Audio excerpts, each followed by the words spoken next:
It's coming. I'm gonna go to the page. It's coming. It's coming up. It says live on the the top of my screen. It says live. Oh, good. Okay. One that will never fade away. You are musical today, man. He's a musical genius. It's everyone's from Liverpool. Paul McCartney, I never met him. He's from Liverpool too. I don't give a fuck about the Beatles. Just don't meet Russell Brand.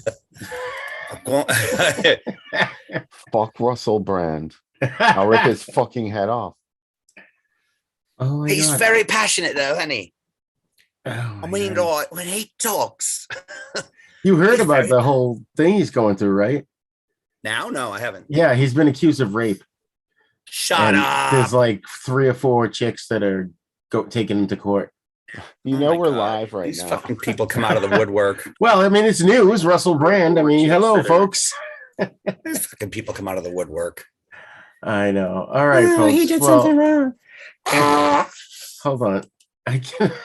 Which is not to say that didn't happen. I don't know. Maybe it did, but it just seems like it looks like you just wiped your nose with the woods. I know, right? I'm trying to figure. I wish I had a way to like put. What's really bizarre is that when I smile, you can see the woods on one of my teeth. Looks what like you need is light shining on your backdrop. That looks like I got into it. Well, I don't have a backdrop. That's the thing. That's why it's all fucked up and weird. Okay. It's like a semi. It's confused. I'm confusing it. All right, folks. Well, we're live. Usually we have a little card that comes up for the first 5 minutes, but it's already 10 minutes in. Had a technical issue here, but I think we're good to go for now. Yeah. Excuse me, and welcome to Fright Lounge, the show in which the best horrorologists in town are going to teach you about horror, whether you're a seasoned listener or seasoned horror viewer, or you're a newbie and you want to learn about the genre, So that's what we're doing? Here for. Teaching? That's what, yeah, kind of. Well, we're introducing people to stuff they may not have heard of. So, and you don't want us exposing ourselves. That's damn right. Darn tootin'. You're darn tootin'. I would if you asked me to. I would consider it. I probably wouldn't do it. Oh, you'd do it. I know you would do it. You'd be the first one. Yeah, probably. I don't want to be responsible for breaking everybody's, monitors, because if I did that, all the monitors would crack. So, so I am, folks. Of course, I'm Rigor. From the podcast Then Is Now, the Cult Movie Lounge, and East Meets the West, as well as this show and a bunch of blogs. And my partner is a bunch of blogs. I'm Bill Van Ryn from Fanzine Drive-In Asylum, Facebook page Groovy Doom, and the Drive-In Asylum double feature weekly webcast. Excellent. And of course, joining us is Michael. Welcome, Michael. Glad you could be with us. Hey, I'm here. I don't have any blogs or websites or things to plug. I'm just me, man. You don't even have any like items in your house that you need to plug into the wall? Well, I could. Yeah, those I need to plug, but. All right, folks. First things first, I may have inadvertently called last episode number 17 when in fact it was 16. So today is officially episode 17 of Fright Lounge. I can't believe it's been like over a year and a half almost. Wow. I am looking forward to the Drive-In Monsterama in Vandergrift, Pennsylvania, Bill. Yes. Next weekend. That's going to be awesome. It's going to be great to see you again in person. It's all I can think about. Seriously. And I always build it up like this twice a year, and then it's like boom, boom, and it's over. Right. It's been all these months. They can't, 2 nights can't stand up to months and months of anticipation. I know, especially for us, it goes by so fast. But we have to fly in, get the hotel, then get to the drive-in and all that stuff, and get whatever we need. But it's like you said, it's like that. Then all of a sudden, whoa, it's over. Totally worth it. Absolutely worth it. Oh, absolutely, folks. If you haven't ever done it, go every April and September, go to the Riverside Drive-In in Vandergrift, Pennsylvania. Check out the Drive-In Super Monsterama page on Facebook. They play 4 horror movies on a Friday and 4 horror movies on a Saturday. It's a fun weekend. It's an event. In fact, I just had George and Jean on the show last week, and they talked about how that's what George wanted when he started. He wanted it to be sort of an event where people would like a pilgrimage, people would go to twice a year, and it's so fun. There's people that I have been seeing there for the past, like, however many years, 15 years, and they still have never spoken to me. Like, they never said one word to me. And it's like those guys that are always selling DVDs in there. Yeah. Like creepy Ron classics. Adams. Yeah. Like, not one of those guys has ever been like, oh, hey, how are you? Nice to see you. Like, they all Your just reputation look at you like precedes this. you. They're like, Your deodorant precedes you. No, I'm kidding. That's got to be it. Because who wouldn't want to be exposed? Or lack thereof. So, yeah, I really look forward to it. It's 2 of my favorite things because we get it twice a year. Nice. It happened during a year. Yeah, it's so much fun. So, Michael, I had a question for you, actually. I know that there's a handful of drive-in theaters in Hawaii, particularly Honolulu. Have you been to any of them? I have not. I've been pretty oblivious. I didn't actually even know that there were any here. I kind of assumed that there weren't. Yeah, I looked it up the other day. Assume you make an ass out of you and me. Yeah, I know. Well, Google it, because there's a website that had a bunch of them, even though some of them, they were just regular theaters, but it made it sound like it was part of the whole drive-in theater. But it looks like there's a handful of them there. So you'll have to check that out, man. Go for us, do a live stream from there. There is kind of a retro night at one of the movie theaters where I don't know if it's once a week or once a month, where they pick something like an older movie and then they show it, and it's like middle of the week. So a lot of times I want to go, but it just doesn't work out time wise. But yeah. And sometimes it's on a theme, and sometimes it's just a random older movie. Sometimes, like, there's another drive-in called the Mahoning Drive-In that's on the other side of Pennsylvania. It's about 5.5 hours from Pittsburgh. I'd be there all the time. I mean, the programming that you see at the Monsterama is just their regular programming. There's something every weekend that's just amazing. That's Exhumed Films, Harry Guerrero, a lot of that. Exhumed Films, that's an awesome name. Yeah. He's a huge movie collector. He's got one of the most amazing collections of films that are long gone. Like, a lot of them, it's like the only print that exists, or they're just like films that people just we're getting rid of. And he posts things on Facebook all the time with like all these film cans that he went and bought somewhere. He's like, he just went and bought all this stuff and ends up with all these rare films. He's just super amazing and cool. Man. But we only get it twice a year. They get it all the time. So it makes you cherish it all the more. Yeah. It's just as fun. Yeah, that's I've been getting emails from them for years. I've been a subscriber to Exhumed Films. I'm going to do something real quick since I've got everyone in here. I'm going to pause these to maybe that's where the echo is coming from. Can you still hear me? Now you're echoing. Now there's an echo for us. Really? Okay. Yeah. I kind of like it. I know, me too. Welcome to the FRIGHT Lounge. Is the echo still there? No, it's gone. Okay. All right. So I turned the microphone on this new camera, which, by the way, I've had this new camera for a couple of months now, and I look like Reed Richards, like stretching and. Is that a setting? The Reed Richards setting? The Reed Richards setting. It's the Reed Richards setting.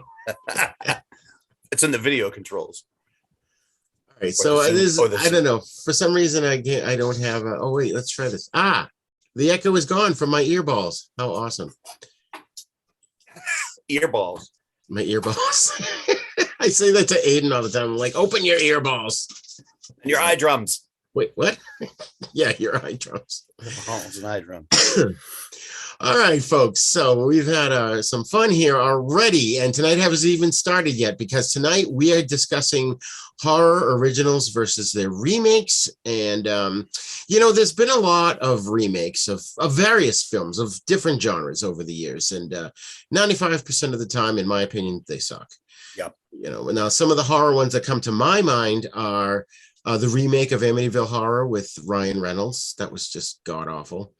And The Fog with Tom Welling. You would think, Superman himself would be able to carry a film. And the remake of Psycho with Vince Vaughn. Doodle? Vince Vaughn. Yeah, terrible. Yep.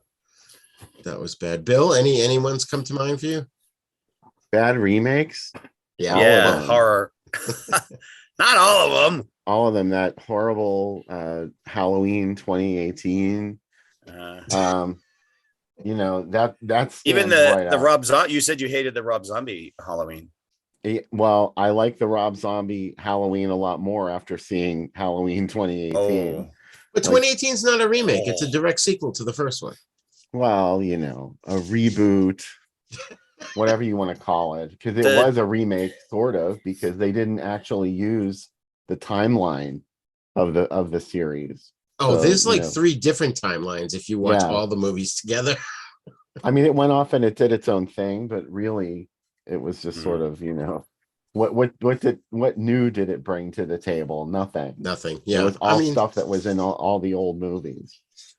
I enjoyed them. I thought they were. It's the same with Texas. The Texas Chainsaw remake was not terrible to watch, but it certainly didn't. It was like there was nothing new. It was just like I'm glad you reminded me of that because I had forgotten shitty remakes. So thank you for. Well, we're on that topic, so I'm bringing up the pain. I'm putting salt on the wound. But then there was the Friday the 13th one that you kind of liked, Raj, right? That was actually pretty good. I like that because they sort of condensed the first 4 films into the first third of the movie. And I felt that one worked because they made Jason more cunning, more swift. He wasn't just walking after the victims. He was, running. But then they did rip off Texas Chainsaw 2 where he had this underground lair and, there were a few other things. But there's one scene in that movie where the camera's panning across Jason's room and there's all these awards and medals for marksmanship. And I'm like, that's such a brilliant idea. That's why he can throw a spear and hit you right in the eye or whatever. You know what I mean? It's like a great explanation for something that in the past always seemed kind of cliched. And how could he shoot the harpoon gun right in that girl's eye? He's a marksman. That's the only explanation there could be, right? Right. But at least showing that and not telling it works, I think, in my book anyways. I have a soft spot for Friday the 13th anyway. So what about Jason X? Jason X is so bad it's good. I thought that movie was fun. That's what I mean. It's fun. It's so stupid that you can't not love it, Well, Spencer's been an ardent defendant of that movie, so I'm going to have to rewatch it at some point. I mean, I don't ever want to see it again, but what is that thing in your mouth? It's the Kleenex. The leaves. Anytime I put something white, it shows the background. So I was trying to be weird. So it looks like you got shot right through the head. Yeah, right. Like in The Quick and the Dead. The Nightmare on Elm Street, I'm a purist. I like the original. Yeah. The second one was okay, but I didn't like all the extra shit that they put in there. Wait, they made a sequel to the remake?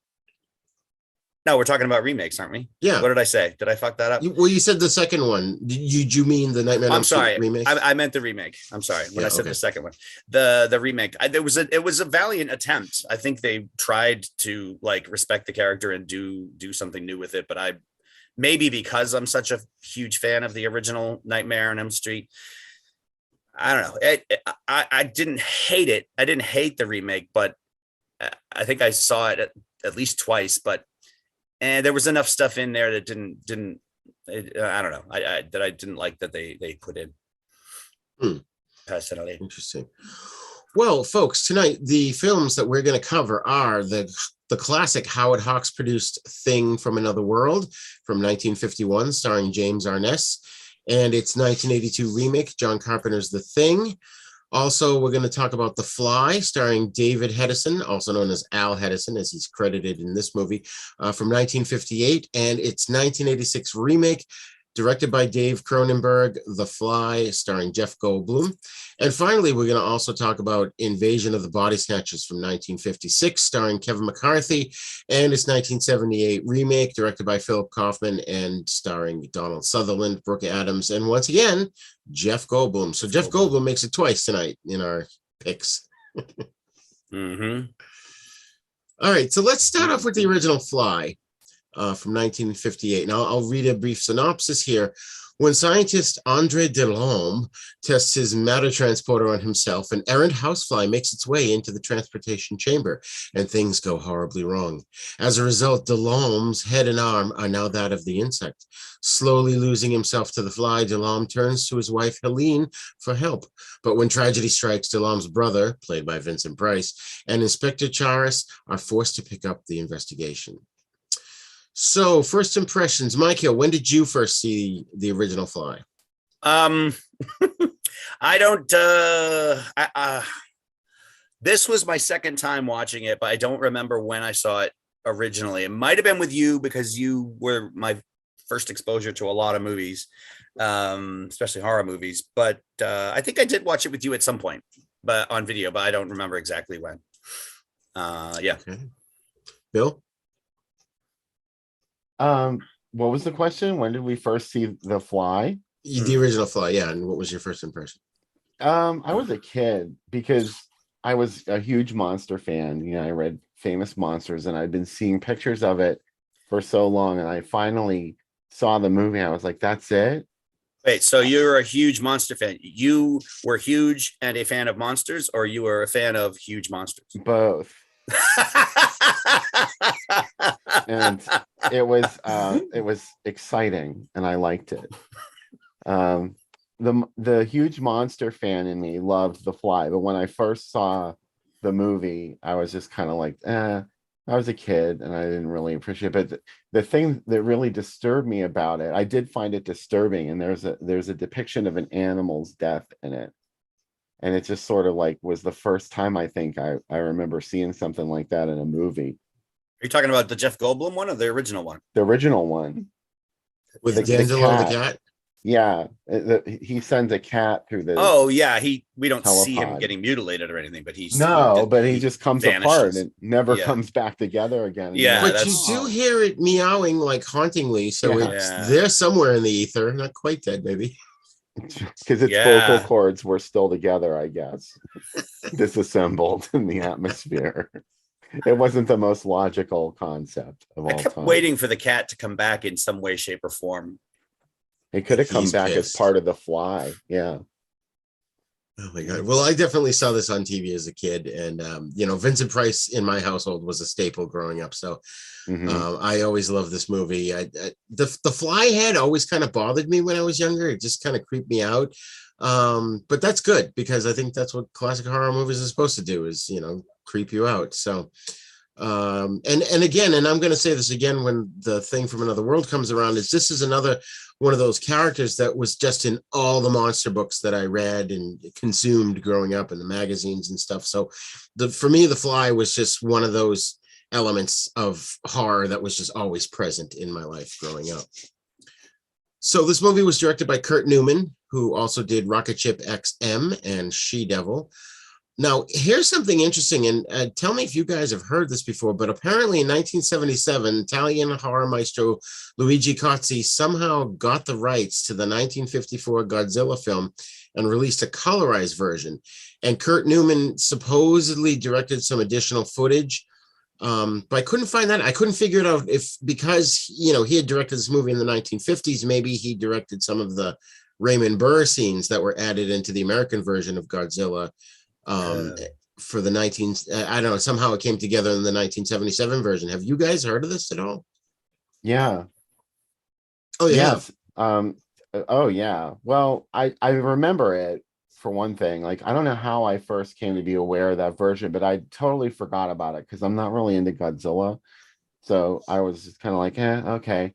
And then like a couple years ago, Sam Panico was talking to me about it, and I was like, oh yeah, there's a weird version of Godzilla out there. And I suddenly became really interested in it. But I think all the additional footage that was added to it was like destruction scenes, and it's really weird. It's just like the most bizarre thing you've seen. It's not even colorized. It's just like a rainbow filter, and he just runs the movie through a rainbow filter. That's it. That's all you get. That's weird. That's really weird. Was the Fly colorized, or was it No. was it shot in black and white, or was it color originally? It was shot in color originally. Okay. And then the Wasn't sequel. Oh, sorry. I was gonna say the sequel. I think Son of the Fly was in black and white though, right? Yeah. Son of the Fly. Return of the Fly. Return of the Fly. Yeah. Return of the Fly. Return of the Fly's son. It was his son, so that's what I always found interesting about the remake. Yeah, because so the sequel to this movie, it's his son grown up. And then you've got the 1986 version, which is a remake of this movie. But then that movie had a sequel, which is also a remake of the sequel to the original film. So it's almost like this weird incestual thing going on. I sort of liked well, we're not talking about the sequel, but the sequel to the second one with Eric Stoltz. It was nowhere near as good as the Jeff Goldblum one, but I thought that it was okay. It had some. There was some good moments in that. Yeah. Yeah. It's a decent monster movie. I agree. I like that one. So I just wanted to quickly mention that we talked about the writers, because I was trying to figure out or trying to search where this story idea came from. Apparently it was a short story in Playboy, if I'm reading my notes right. Yeah, George Langeland wrote it. Langeland. It's 2 A's in the name. So I don't know. But he showed it to the director, Kurt Newman, saw it and showed it to the producer or the head of 20th Century Fox, Robert Lippert, and they liked it, so they made it into a movie. So I thought that was really a cool. I really like the script, like the way things are handled and everything, and the fact that it starts with his death. That's so, or the not seeing him die, but the news of his death and how gruesome it is. And then it's like, okay, I got to go back and find out how would he get to this point? Like, how do you get to the point where you're being crushed by a press, you know? Right. I didn't really understand when I first saw it, what The Fly was really about, which was kind of like this commentary on classism, because what really happens in the movie is, like, you know, a rich guy gets a hold they have so much money that they don't even know what to do with it. That's what Vincent Price says in the film. He actually says that. Yeah. And like this, having these unlimited resources, not only has it alienated him from his family, because now his wife has all these servants to pick out what gown she's going to wear that night, but she's like totally separated from her child. Like she talks to him and she interacts with him, but she doesn't know how to relate to him at all, because he brings her the fly with the head and in a box. Like, he's done the impossible and caught this thing that could restore his father back to humanity, but she won't even tolerate him. She won't listen to one word that he's saying, and he keeps trying to tell her that there's something, and she makes him release it. Yeah. So her total alienation from her child, that she's been insulated by all these servants, and, like, you know, they're keeping her from her family. If she had only done that, you know, this may have been able to have been reversed. Right. And you know, their money has led to this situation, because without it, he wouldn't have been able to be bullshitting around with this kind of bullshit, you know. Like, he'd have to go out and get a job somewhere, right, and actually, you know, use someone else's money to build a telepod. That's funny. I never thought about that before. That's a great you know, take on the themes of the movie. I think that's like an interpretation. I don't think the guy who wrote the script was thinking that. I think it's just some interpretation somebody brought to it afterwards. That's just me. That was me that brought it. Oh, you? Okay. Yeah. The way you said it was so authoritative. It's like, well, what it's really about is, I'm like, oh, Those comments were from me. okay. All right. I see. but they make a lot of sense too. Yeah. Oh, yeah. I was thinking too. I mean, I guess sci-fi has been around for a while at this point, but I still think that in a mainstream A-list horror movie, teleportation was ahead of its time in that regard. I think, inventing something that could do that is just incredible. I'm going to throw a graphic up here and let's see if I can remember how to do this. Oh yeah, well, because I rebooted my computer, folks, before we started because I couldn't hear anybody. So just bear with me while I go into my pictures. I tried to tell you not to throw up on camera, Roger, but you don't listen. You're going to throw a graphic. Hello, come on. Oh, there's I'm going to throw up these graphics. All right, where are we? There's my FRIGHT LOUNGE holding. Look at those fluffy ears. So much. Oh, thank you. Oh, you bastard. Nope, I actually said to one of the students in my class one day, we were adults, he was probably like 20, and we were joking around like we always do because we really joked around a lot. And he kept saying things, and I finally went, "Shut up, you bastard!" He started cracking up. It was good. It was a good moment. All right, so I've got a bunch of movie ads. Bill's given me some as well that we're going to show for each film. This one has nothing to do with any of the movies, but when I was doing my research on the fly, I found this one, and I'm just going to share it and let it speak for itself. Okay. You guys can talk amongst yourselves here. Let's see. No, that's not what I want. Oh, there we go.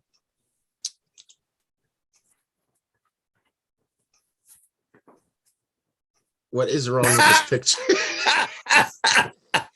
E.T. Fun Home. Wow. Jesus. Is she from one of those tribes where they put the rings on their neck? That's what I thought too. She's like and a then somehow giraffe lady. they took like a Well, blowtorch and took it off. I mean, is that really her neck, or did they accidentally? I mean, they didn't have Photoshop back then, so. That's a really good question. It's so disproportionate to the rest of her too. Her arms, her shoulder width seems normal. Head seems normal. There's that weird slice along the side of her face on the right. Oh, I think that was a fold in the paper when they scanned it. It makes it even more bizarre. Yeah. Oh, that's true. It does. Yeah. I just thought, considering we're talking about a movie where a guy's head and arm gets swapped with a fly. I don't think that's a crease. I think that's the line of her face matches something behind her, and her hair too at the same time. It's really weird. But the line, the thickness of the line goes across her face. Oh, that does, yeah. Okay. So once again, you're reading things into things that aren't there. Here I go again. Yeah. And that's that is an odd yes. Mode O'Day. Yes, you too. If you buy this dress, you could have a neck like this. and also, I don't know if she's wearing a corset or not, but she looks like she's got like a 15-inch waist. I know, kidding. Oh my God. I was just like, wait a minute, what am I looking at here? Is this for real? All right, we've made fun of this poor lady enough. Let's go on to this one here. Now, all over the great Southwest. $100 to the first person who can prove it can't happen. What kind of random shit is that to put on a poster?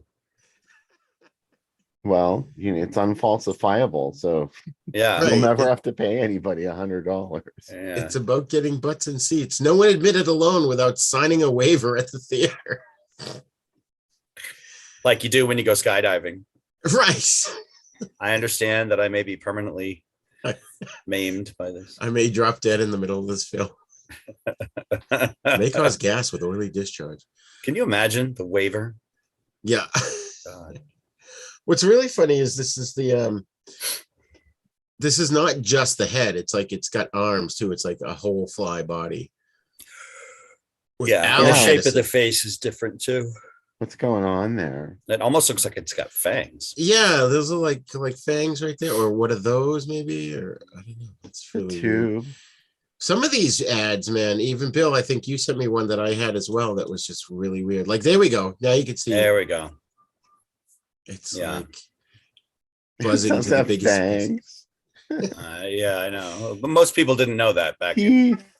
I remember watching this with my grandson Aiden when he was younger. So he's 6 now. He's almost 7. It was probably last year. He was probably 5. And we watched it. And Vincent Price goes, "He's got the murderous brain of a fly."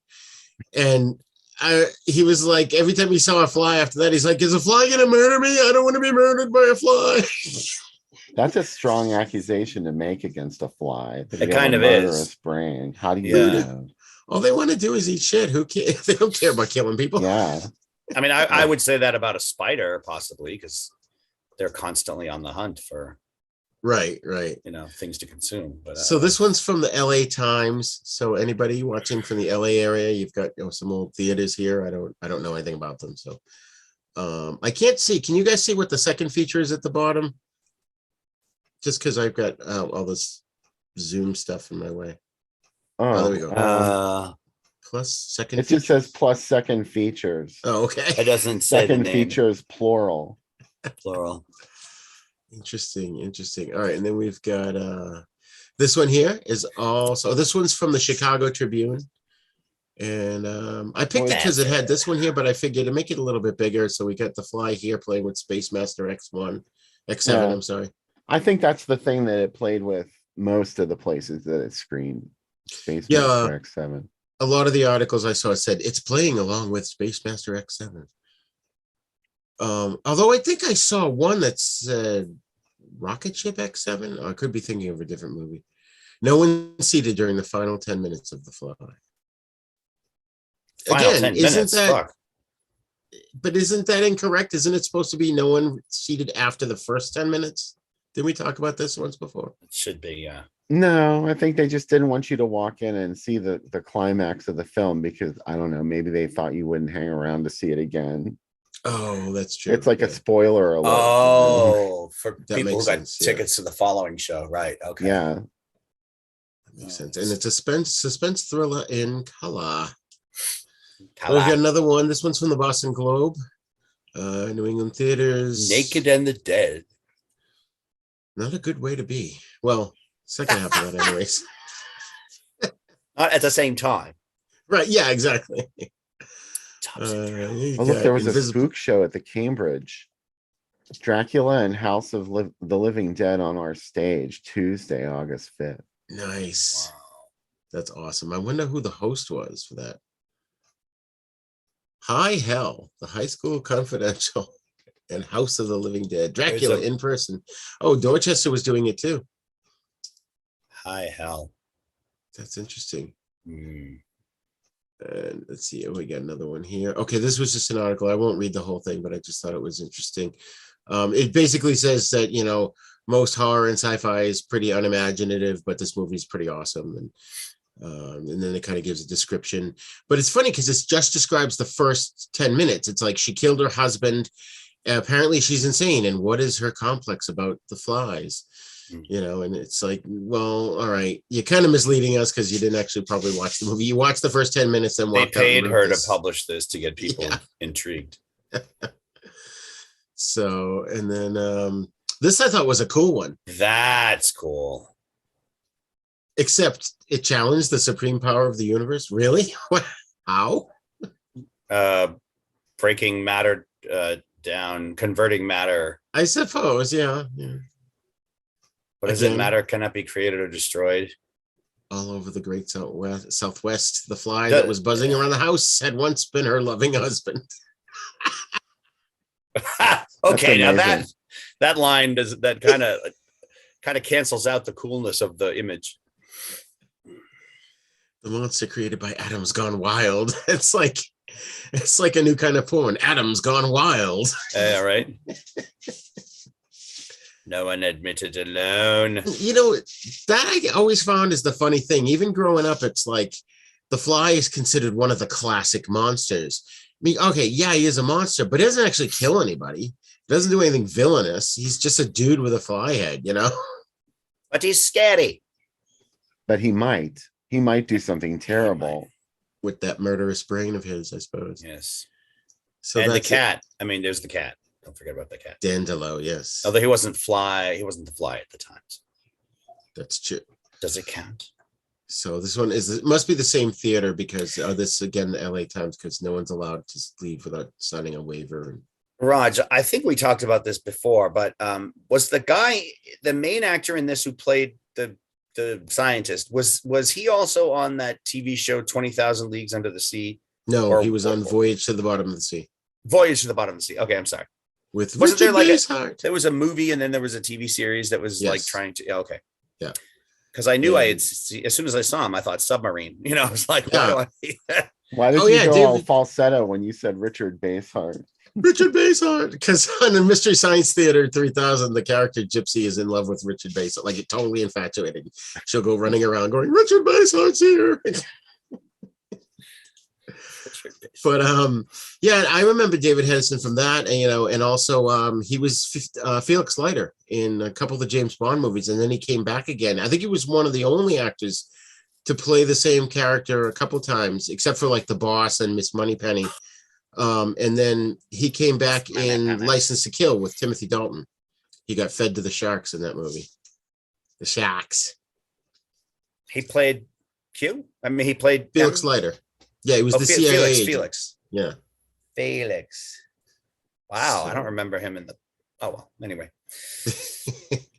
my memory is like a sieve, so I shouldn't be surprised if I don't remember something. So, is there anything else you guys want to bring up about the original Fly from 1958? I think yes. Yeah. I really liked I this time around. I just really enjoyed it. I thought it was well paced. I thought the acting overall was good. You know, I just really I like. Okay, but I do have a couple of nitpicks.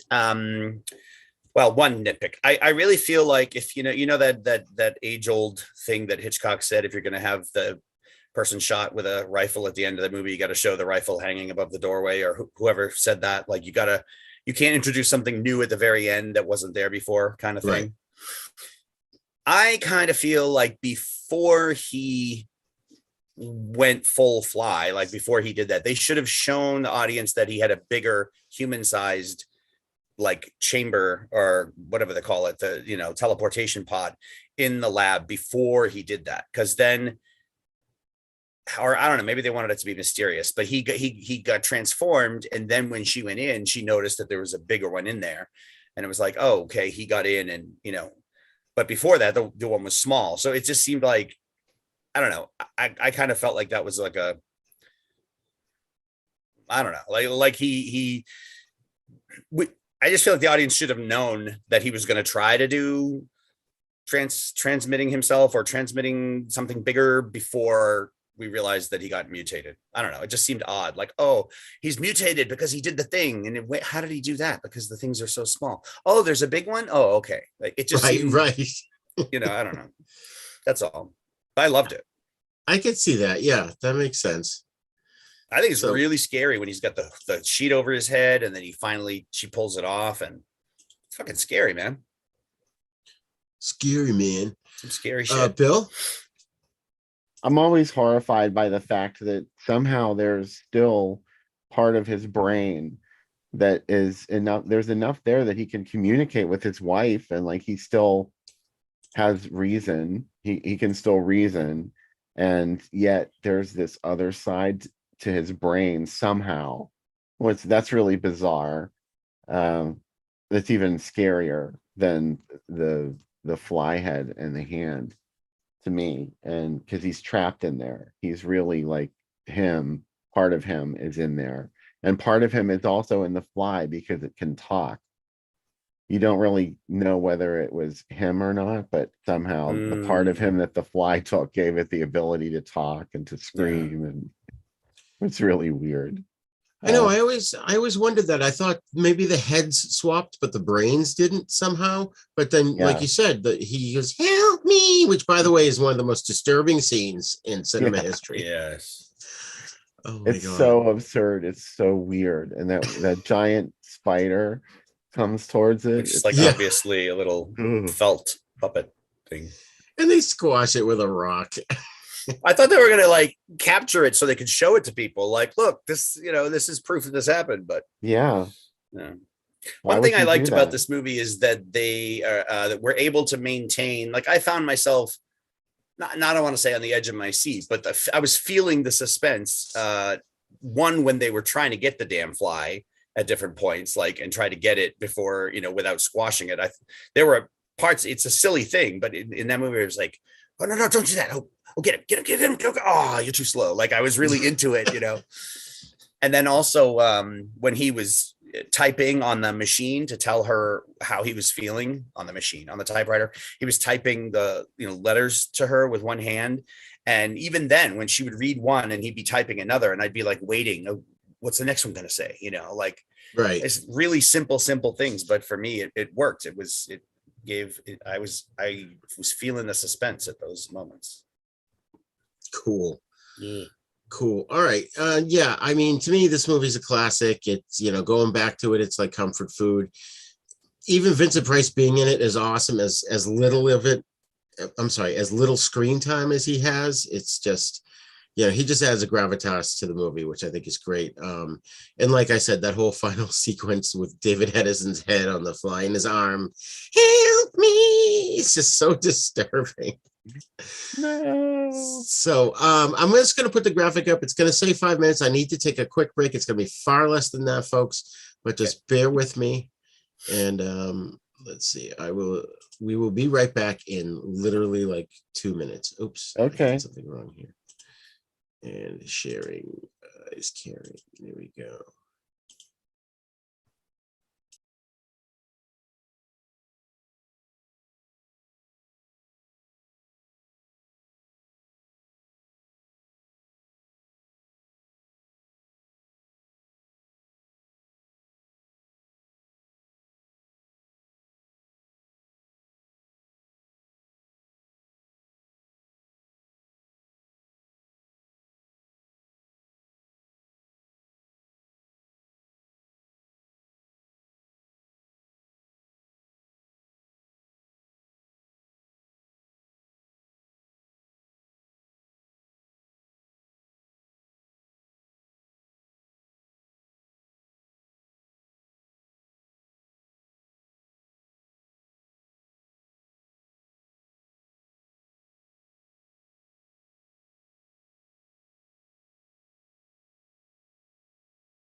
Okay, folks, I'm back. I apologize for that. So today we are talking about what do you call it? Horror originals and their remakes. And I want you guys, if you can, either below this video or somewhere on our Facebook group. It's actually not a group, it's a page, our Facebook page, Fright Lounge. Tell us what you think are, some terrible remakes or some great remakes. Some of these we'll find out are also reimaginings, I should say, of the source material. So we're going to learn about that when we talk about The Thing and the invasion of the Body Snatchers. And I'm just going to check the comments here. And so far there's no comments, but feel free, if you're on Facebook, on our Fright Lounge page, you can absolutely leave us a comment below. And if you're on YouTube as well. And I think I've even got it streaming to my own page. And, feel free to friend me if you're watching this and, you get some questions for me. I know there's someone on my Retro TV Guide and Newspaper Movie Ads page that had that wanted me to look up some stuff for them. And if you're listening tonight, I will be looking it up in the next few days. I've all my TV guides, they're not in any particular order. So I've got to kind of dig a little bit to find them because I have so many of them. It's just unbelievable. So that being said, Now that the guys are not here, I can tell you all about them. No, I'm kidding. I'm not going to do that. I'm just going to keep on keeping on until they return. So, of course, like I said, let me just go over again what we're talking about today. We just talked about The Fly from 1958. Then we're going to go into its remake from 1986, and then we've got also Invasion of the Body Snatchers from 1956 and its remake in 1978. And then the movie called The Thing from Another World, which is from 1951. And you wouldn't think, well, I would always think they did. But if, you thought, oh, you're a younger person and you're like, oh, 1951, that's not going to hold up. It really does. And a lot of movies from that time period do. But in particular, the original Thing from Another World holds up. And it's a remake from 1982. John Carpenter's. I mean, to me, that's still like yesterday, so it's an incredible movie. All six of these movies that we're talking about today are incredible. And all six of them you can find streaming on different services. I think one or two of them were on Tubi. I mean, I have them all on DVD, but I watched them all on just to make sure they were on some streaming services. Paramount Plus had one or two of them, and I think HBO Max had a couple of them too. So these films are available for you folks to get out there and check it out. And we probably should have really said it at the top of the show, but this is a spoiler show, so we're going to give away stuff. I mean, these movies are what, 40, 50, 60, 70 years old. So, I mean, if you haven't seen it by now, get with the program, man. Right. Thank you. Although we do also claim that we're introducing the movies to people who haven't seen them, but that's a good point. If you're really committed to getting the full experience, then make a note of what movies we're talking about, go see them, and then listen to the podcast. Exactly. So we're all back. Bill, you back? I don't see. Yeah. Oh, there you are. Okay. He's here. I'm back. I just had to press the Hello. arrow. All right, folks. So the next film is The Fly from 1986. And I'm going to read the synopsis here. When scientist Seth Brundle, played by Jeff Goldblum, completes his teleportation device, he decides to test its abilities on himself. Unbeknownst to him, a housefly slips in during the process, leading to a merger of man and insect. Initially, Brundle appears to have undergone a successful teleportation, but the fly's cells begin to take over his body. As he becomes increasingly fly-like, Brundle's girlfriend is horrified as the person she once loved deteriorates into a monster. So first impressions, Bill, when did you first see this? I think when it was contemporary, but I may have waited until it was on VHS and rented it. I can't remember which one it was, if I saw it theatrically or if I rented it, but I rented it a couple times on VHS. I really liked it. From the first time I saw it, I thought it was really exciting. I loved David Cronenberg films. So this was exciting that, he was doing, no one really knew what this movie was going to turn out like, or whether it would be good. And of course it was amazing, or at least I thought so. I didn't know it was a remake. When I saw it, I didn't realize it was a remake. I found out afterwards, but I think I saw it in the theater.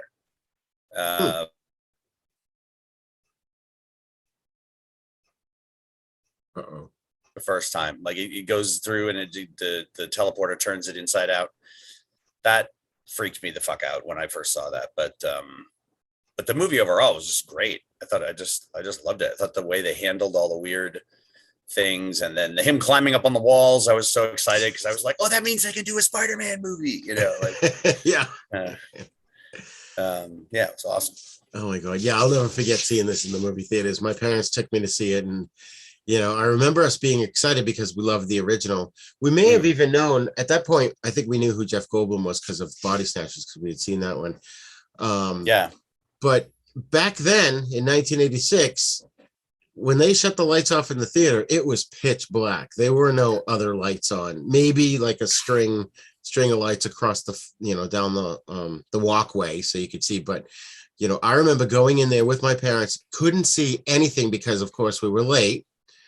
And the opening credits are black screen, and then every once in a while, a white lettered credit comes up. And I remember I accidentally sat on this lady's lap trying to find seats because we couldn't see what we were doing. Yeah. Oh my God, it was unnerving but hilarious at the same time. But this is one of those movies that definitely got into the pop culture. Because I remember even being at a function one time, and some lady who I didn't even know, she kept using the phrase, "Be afraid, be very afraid." She kept saying that. Yeah. That always annoyed me, by the way. I never liked that, even when it was new. But that line? Yeah, I thought it was kind of annoying. I don't know. Like it works for the scene, but then if you use it beyond that. For a tagline, right. In the scene, it was good, but yeah,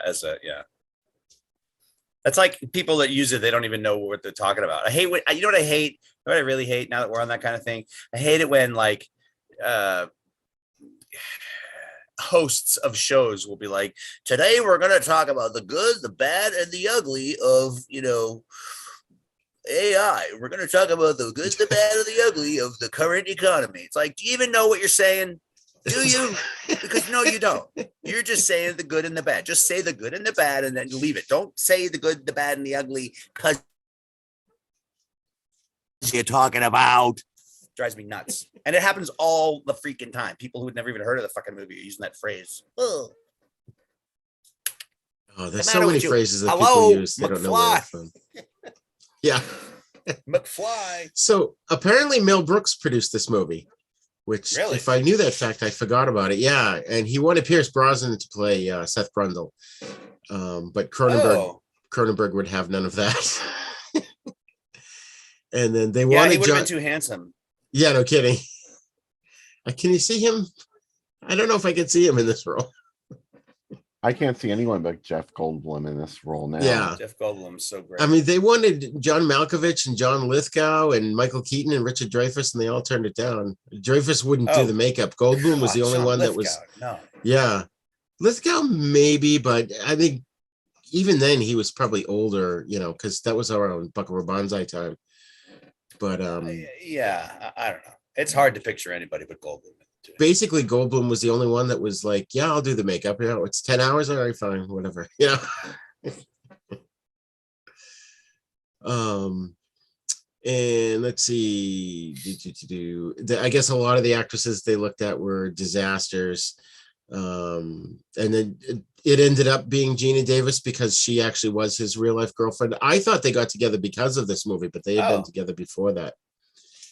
Oh yeah, I thought it was the other way around too. I had no idea they were ever together in real life. But she asked that Cronenberg play the gynecologist character because she didn't want a stranger in the role. So I thought that was interesting. But I mean, for God's sakes, you're gonna have underpants on or something. Is it really for her fake gynecological exam? Right, for the dream sequence. Excuse me. That was scary too. That dream that she had. That was. Oh yeah. And it really seemed real. Like in the movie, I thought, oh my God, is this happening? Like it's coming out early, and and then it turned out to be a dream. I was giant maggot. It's like, baby fly. Horrific. Well, this is another one of Cronenberg's things. So he sort of takes a basic human fear about your body and the things that can happen to your body, like a disease you could get or something, and then he just turns it into this birth monstrous sort of creature effect thing, like in Rabid and Videodrome. Yeah. So doing this kind of thing, The Brood too. Right. Samantha Eggar had a neat little exterior womb in The Brood. So there's always something going wrong with the human body in his movies, and in this one it's to the max. Yeah. I don't think he ever did anything that outrageous as the things he did in The Fly. You're right. Well, I mean, Shivers. I mean, the lady had the tentacle come out of her armpit. that was Rabid. Rabid. Was fucked up. Yeah. Yeah. She had a blood-sucking penis in her armpit. That came out of this little sphincter hole. Yeah. Just so he could cover all the bases. You got a sphincter and a penis. So I guess they changed the ending on this. Really? There was some kind of this infamous monkey cat sequence was cut out of the film. Which I don't know. Bill, do you know anything about this? I didn't get a chance to really look into it, but I have heard of it. I think there was a creature sequence that they cut because it didn't look good enough. The monkey cat thing. The ending of the film that they cut was when after there was a scene afterwards that showed Gina Davis with the baby, and the baby had butterfly wings. It had like beautiful butterfly wings. It was sort of like a dream that she was having. Or I don't know whether it was supposed to be real or not. I'm glad they cut that. Sounds dumb. I don't even know if they finished it. I'm not sure. Like, what kind of way is that to end a horror movie? Well, it was a downer, the way it ended. It's a horror movie. Of course, it's a downer. He wanted to end it on a positive, uplifting note. Fuck that Right. shit, man. Oh man, one of the things I really love in this movie is there's so many things I love in this movie. Like you mentioned, Michael, the climbing up the wall, which I guess that was one of those. They built the set to rotate so the camera stayed still. Yeah. And then they did that with Fred Astaire ages ago, yes. But it seemed new to me when I saw The Fly. Yeah. And Lionel Richie dancing on the ceiling, I think was the same. They kind of did the same thing. That came after, didn't it? I think. I don't remember. But and then the arm wrestling scene was great. Now that in line, we had that conversation about RoboCop. And if you folks remember, if you've seen RoboCop and there's a guy with a machine gun, he grabs the front of it and he bends it. But there's no way, at least as far as I could tell, that the guy's strong enough to hold the gun so that RoboCop could bend it. If he did that, he'd pop the gun right out of the guy's arms. But in this, the guy was super strong and it was just hand to hand. And his wrist just, the bone just pops right out of his wrist. It's so awesome. Don't fuck with Jeff Goldblum. Right. Not only that, but the acid, there was acid from his hand seeping into the guy's skin. Is that what that was? The digestive juices or whatever? I think it was some kind of nasty, juicy stuff. Oh my God. So let's look at some photos here. Some movie ads, I should say. And there was a lot of goopy, gloppy, nasty, slimy fucking visual horror in this movie. Him eating by barfing on it and then sucking it back up, and oh my God, ever since I saw that, and they show him do it at the end, not in that scene where he's explaining it. That's all I've had in the back of my head. So anytime a fly comes near my food, I freak out. I'm like, no, he's gonna puke on the food. Yeah. So here we go. We've got like peeling off the fingernails, and it's like there was so much body horror, or whatever you call it, body mutilation horror in this one. But yeah. So this one has, as you just eloquently stated, a gross your eyes out horror movie that's also the year's most poignant romance. Okay. I don't know. I really like that image though of the human hand on one side and the fly leg coming out of the pod. Yeah. That's cool. That's really awesome. All I can think of though now when I see those telepods is that Simpsons Treehouse of Horror episode where Homer buys the telepods at a yard sale, and so he's got one by his couch and one by the fridge. Oh yeah, so all he has to do is reach in and grab a beer out of the fridge. Yes, that's awesome. And this, of course, is from the Boston Globe. We've got a bunch of the classic showcase cinemas there. I really wonder how the people creating the movie came up with how the human body would transform to become more fly-like. It just seems so bizarre. I mean, I don't have a problem with the way it was done at all. That's not what I mean. I just mean, like, if somebody said to me, write a story about a guy who gets fly DNA spliced into him and he starts turning into like human-sized fly, but it's a mutation, I wouldn't even know where to begin. But like they did, like the teeth falling out, the fingernails coming off, and then the coarse hair growing out of him, and then he at the end, like he's got these weird legs and his face is all different, and he's like, I don't know, he never got wings, like he never got to that point, But Right. I don't, whoever figured out those steps was just a genius because it really worked. Bill, do you know anything about what went into the design of the creature and the transformation? Not really. Chris Wallace did the effects, Yeah. I'm pretty sure, and it was just Cronenberg had a blank slate to work from because he didn't have to make a creature like in the original movie, and this wasn't the same kind of transformation. So Right. he really could just do whatever he wanted, and I think he just sort of went. Maybe he left that up to the to the makeup department, but It must have been in the script though. well, yeah, some of the stuff was in the script, I guess. I Is really it don't know anymore. the any more than scientist that. has a different name, right? The guy in the original movie and the guy like Seth Brundle's not the name of the guy in the original, right? The scientist. Is a It different- was so he's a different character basically. The only thing is the same as the pods. DeLome was their last name in the first film. Hmm. yeah, he was Andre Delhomme. And wonder why I they- remember reading around the time this came out is that they wanted him and the bad guy Stathis Bergen to have both have the same initials. I don't know why, but somehow it was important to them. So all right, so let's go on to the next one here. I love the way one- this movie ends. I'm Yeah. sorry. Look at, and that's one thing I wanted to bring up too, is that in this, he does the whole help me thing, not quite like that, help me, like the original, but help me. Yeah. Please, help me. Help me be Yeah. human. That's true. Yeah. This was interesting because these two were an actual double feature for Halloween in 1986. Oh, Oh, nice. I'm okay. I'm having a moment here. That would have been incredible. Yeah, that's a Just- long night at the movies, though. Right, it is, right. but oh my god. Wow, what a double feature. Holy shit. Yeah, That's Yeah. just amazing. that would be cool. And hopefully, I think it's just the theatrical Aliens, not the director's cut with the added half hour. But still, even the It's a original was 4-hour fairly movie. long, right? Yeah, Oh yeah, it's like 2.5 More than hours. 2 I think. hours, yeah. And then we've got another one Diefla. from the Arizona Republic. Gross your eyes out horror movie. Yeah.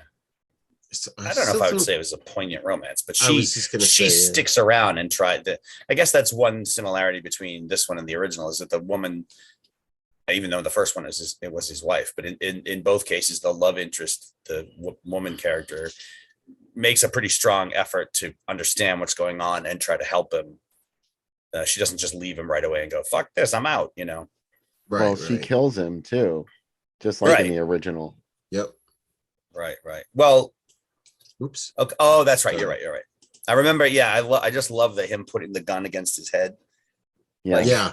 There's that moment where I thought he had gone completely into the fly. There was nothing left of him, and then when he does that, I was just like, oh my god! Like there's just enough of him left to be like, you have to destroy me, you know? Yeah. Yeah. So this was a review. I'm not going to read the whole thing, but I just thought it was cool with the picture, Jeff Goldblum and the inside the telepod transporter and the fly. This is one remake that like went above and beyond, you know? That's what it says right here. Remake that far surpasses the original and quite frankly, all expectations. Yeah. So I can imagine people are like, oh, you're remaking this classic. But yeah, we mentioned Buckaroo Banzai. Jeff Goldblum was in that as well. I forgot about that. He was Mhm. one of the Hong Kong Cavaliers. And then next one, I kind of highlighted this. This is the where I went to see it with my parents at the Revere. Oh, really? Cinema, the Revere show. Revere. Texas Chainsaw 2 is in, and Manhunter, The Fly, all these movies that are out at the same time, all these horror movies. You know what's Ferris really Bueller, Top Gun, Karate Kid. Holy Christ. one crazy Wow. summer. Stand By Me. Wow. Look And at so- that double at the drive-in, Friday 6 and April Fool's Day. Oh, wow. Oh, that's cool. No, it's right. That was my drive-in. That's the one we went to, the Starlight. I don't think I saw that though. I saw Friday 6 in the theater and I didn't see April Fool's Day in the theater. Oh man, that would have been a great double feature. But yeah, just looking at this lineup, I didn't see Stand By Me. because my mother and Nana went to see that in one theater, and I went and saw Harry and the Hendersons. Didn't see Extremity, saw Texas Chainsaw 2, saw Manhunter, saw The Fly, saw that. Didn't see Flight of the Navigator, didn't see Heartburn, that's Jack Nicholson, I think. Saw that. And Mike, you and I saw the Transformers movie. We did in the theater with Omicron farting down upon us. Oh, Unicron. Yeah. Unicron. What's his name? Champagne has always been celebrated. Orson Welles? Yes. Orson Welles as Unicron. And then here's another one, a gross, same thing. I keep using the same quote. I think they only had one poster image. Yeah, pretty much. It's just like different iterations of it, So that's all I got for those. So we'll stop the share and just get moseying on back to my notes here. Yeah, I would never forget how Brundlefly eats. I was glad they kind of cut away from that, and then at the end they kind of faked you out and showed him puking on Stathis, whatever his name's arm, hand, and foot. Yeah, and foot too. Yeah. That went on longer. In the original cut of the movie, there was a really long shot of him eating off of the dissolved stump. Ugh. They cut it. Oh man, that's gruesome. Oh my god, I love gore, but yeah, that would have been a little too much even for me. There's a point where he's telling, I guess it's Gina Davis. She's pretty much the only one he talked to after he transformed his he was saying how he was thinking he could be the first insect politician, and that reminded me of The Bees with John Saxon. Yeah. Remember that? And the bees basically came to the table and they're like, yeah, stop fucking around with the planet or we're going to fuck around with you. Yeah. The bees weren't having it. Oh my God. The bees were not having it. No. So yeah. So, I mean, I guess if he purposely pukes on Stathis's ankle and then, like you said, he eats him. So he does have a murderous brain, I guess. He does. He admits it. And vengeful and angry. He was angry at him, Yeah. Yeah. That's why he told Veronica. He said, "Don't stay because I'll hurt you." Yeah. Right. Yeah. That Cronenberg just does not hold back. He just goes for it. That's I think what I love about that movie is it's like, okay, you chose to come see this. Now here it is. There's no not pulling any punches here. Oh my God, you've been warned. There was one thing too where first of all, when he finally becomes the Fly and he's animatronic, I thought that looked really good, even though you knew it was animatronic, it worked. But then he gets teleported and he merges with bits of the telepod. And I was thinking to myself, if this was a Roger Corman movie, he'd be like this cyborg creature. Yeah, it could have gone one step further. Yeah, I suppose. Yeah. All the parts are like perfectly in his body, and he's just like this killing machine now or something. So that could have been an interesting way for him to kill himself, is somehow figure out a way to bring something into the pod with him that would kill him if it spliced with him.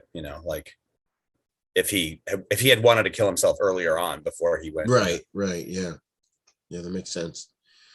So anything else you guys want to say about this movie? We can go into our final thoughts. I like the fact that he, in the beginning, even when he starts to transform, he thinks it's awesome. And then little by little, he starts realizing, shit, this is like permanent and it's not as awesome as I thought it was. And he starts fearing, losing his identity and losing his humanity, and that it totally changes. I like the fact that it has that theme, like so many movies that I love has that theme of like, there's I think they even say this in the original Fly. There's certain things in the world that man should not screw around with. Like, don't screw around with this shit because this is what happens, Almost like Jurassic Park. Like, oh, you guys were thinking about whether you could do it, but you didn't think about whether you should, Right. Yeah, I love that idea. Bill? Oh,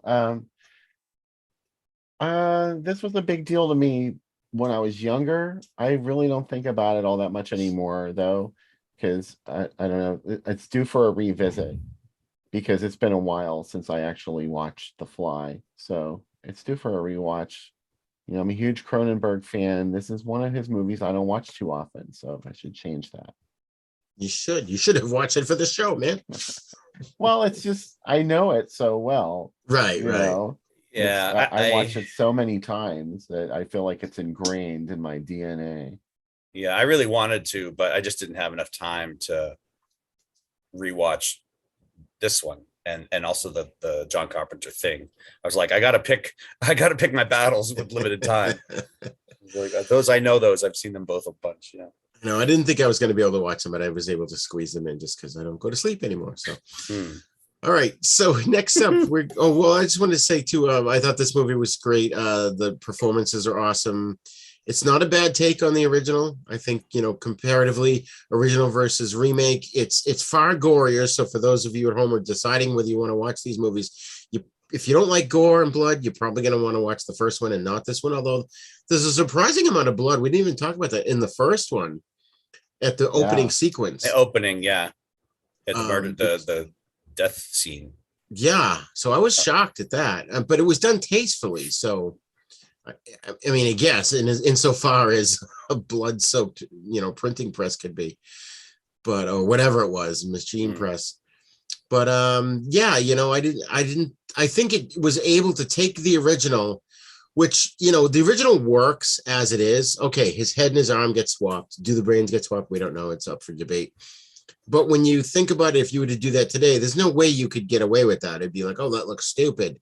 So having him instead metamorphose into this fly type being, I think makes much more sense for, especially in the 1980s with the technology boom and all that. We were thinking more, I don't know how to describe it, but I think it fit in more with the mindset of technology for that decade than, and the one from the 1950s fit in with that decade. Am I making sense, guys? Yeah. Okay. Yep. Cool. I do think you could maybe get away with, I mean, a lot of people probably would say that looks stupid. Yeah. But I think if you did it a certain way, you almost could get away with him with the head and the arm changed, but not the fly with the human head and arm. There's no way that audiences today would accept that part. Like, oh, that's just dumb, like, right. But. And that's something we didn't even bring up when we talked about the original film was David Hedison's acting. I mean, like the last third or quarter of the film, he's got a sheet over his head because his head is a fly head. He can't talk. And he's totally acting without speaking. And I thought he did a brilliant job in that. I thought so too. So, all right. Anything else, Bill? No, we're ready to move on? No, yeah. I think I'm good on The Fly 1986. Okay, cool. All right, so our next up is The Thing from Another World from 1951. And the synopsis reads, when scientist Dr. Carrington reports a UFO near his North Pole research base, the Air Force sends in a team under Captain Patrick Hendry to investigate. What they find is a wrecked spaceship and a humanoid creature frozen in the ice. They bring their discovery back to the base, but Carrington and Hendry disagree over what to do with it. Meanwhile, the creature is accidentally thawed out and begins wreaking havoc. Will our heroes survive? First impressions, when did you first see this, Michael? Go. Again, I think this may have been one. At first, I was thinking that Craig had shown this to us, but then I realized, no, he showed us Forbidden Planet. Right. So I think that was a different thing. But I can only guess that I saw this with you because I don't think I would have sought it out on my own. And I didn't even realize that the John Carpenter thing was a remake of a previous film. So, but I don't really remember it that well. And as I said, in my limited time for today, I watched the first half, but I wasn't able to finish it, unfortunately. So I'm kind of useless on this one. Sorry. Bill? I first saw it on HBO when I was young, and I anxiously was awaiting it because they covered it in Fangoria. It was just, it was John Carpenter. No, we're talking about the original. Oh, the original. Oh, sorry. I skipped ahead to the remake. The original, I saw that on Ghost Host, I think, when I was a kid.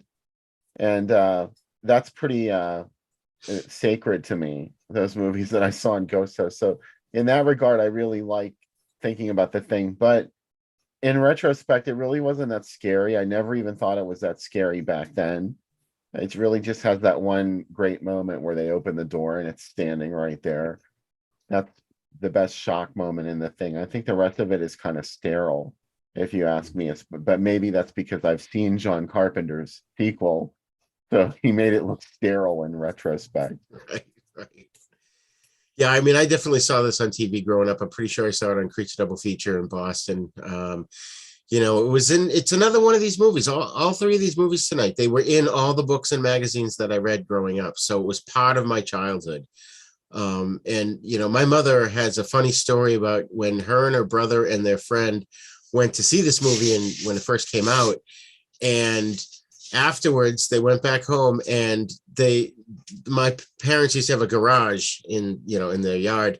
And so my uncle and his friend took my mother. I mean, obviously they were like, 10, 12 years old or whatever when it came out, tied her to a chair inside the garage, closed all the doors, and the two boys were running around, banging on the doors and the windows, scaring the crap out of her because they had already been terrified through the movie. Even though, like you said, when you look at it now, it is kind of sterile and there's only a few scares, although I did jump when the door opened and the creature came out, but on this viewing. But so she was like, she never forgot that, but she still braved it. And we went and saw, the remake, and I'll talk about that when we discuss the remake. But so this was a big movie in my household growing up. And, the thing I love about this film is I love the overlapping dialogue. It's how people really talk. They're like, you got a bunch of characters in the room and they're all kind of talking at the same time almost, and I like that. Yeah, I agree.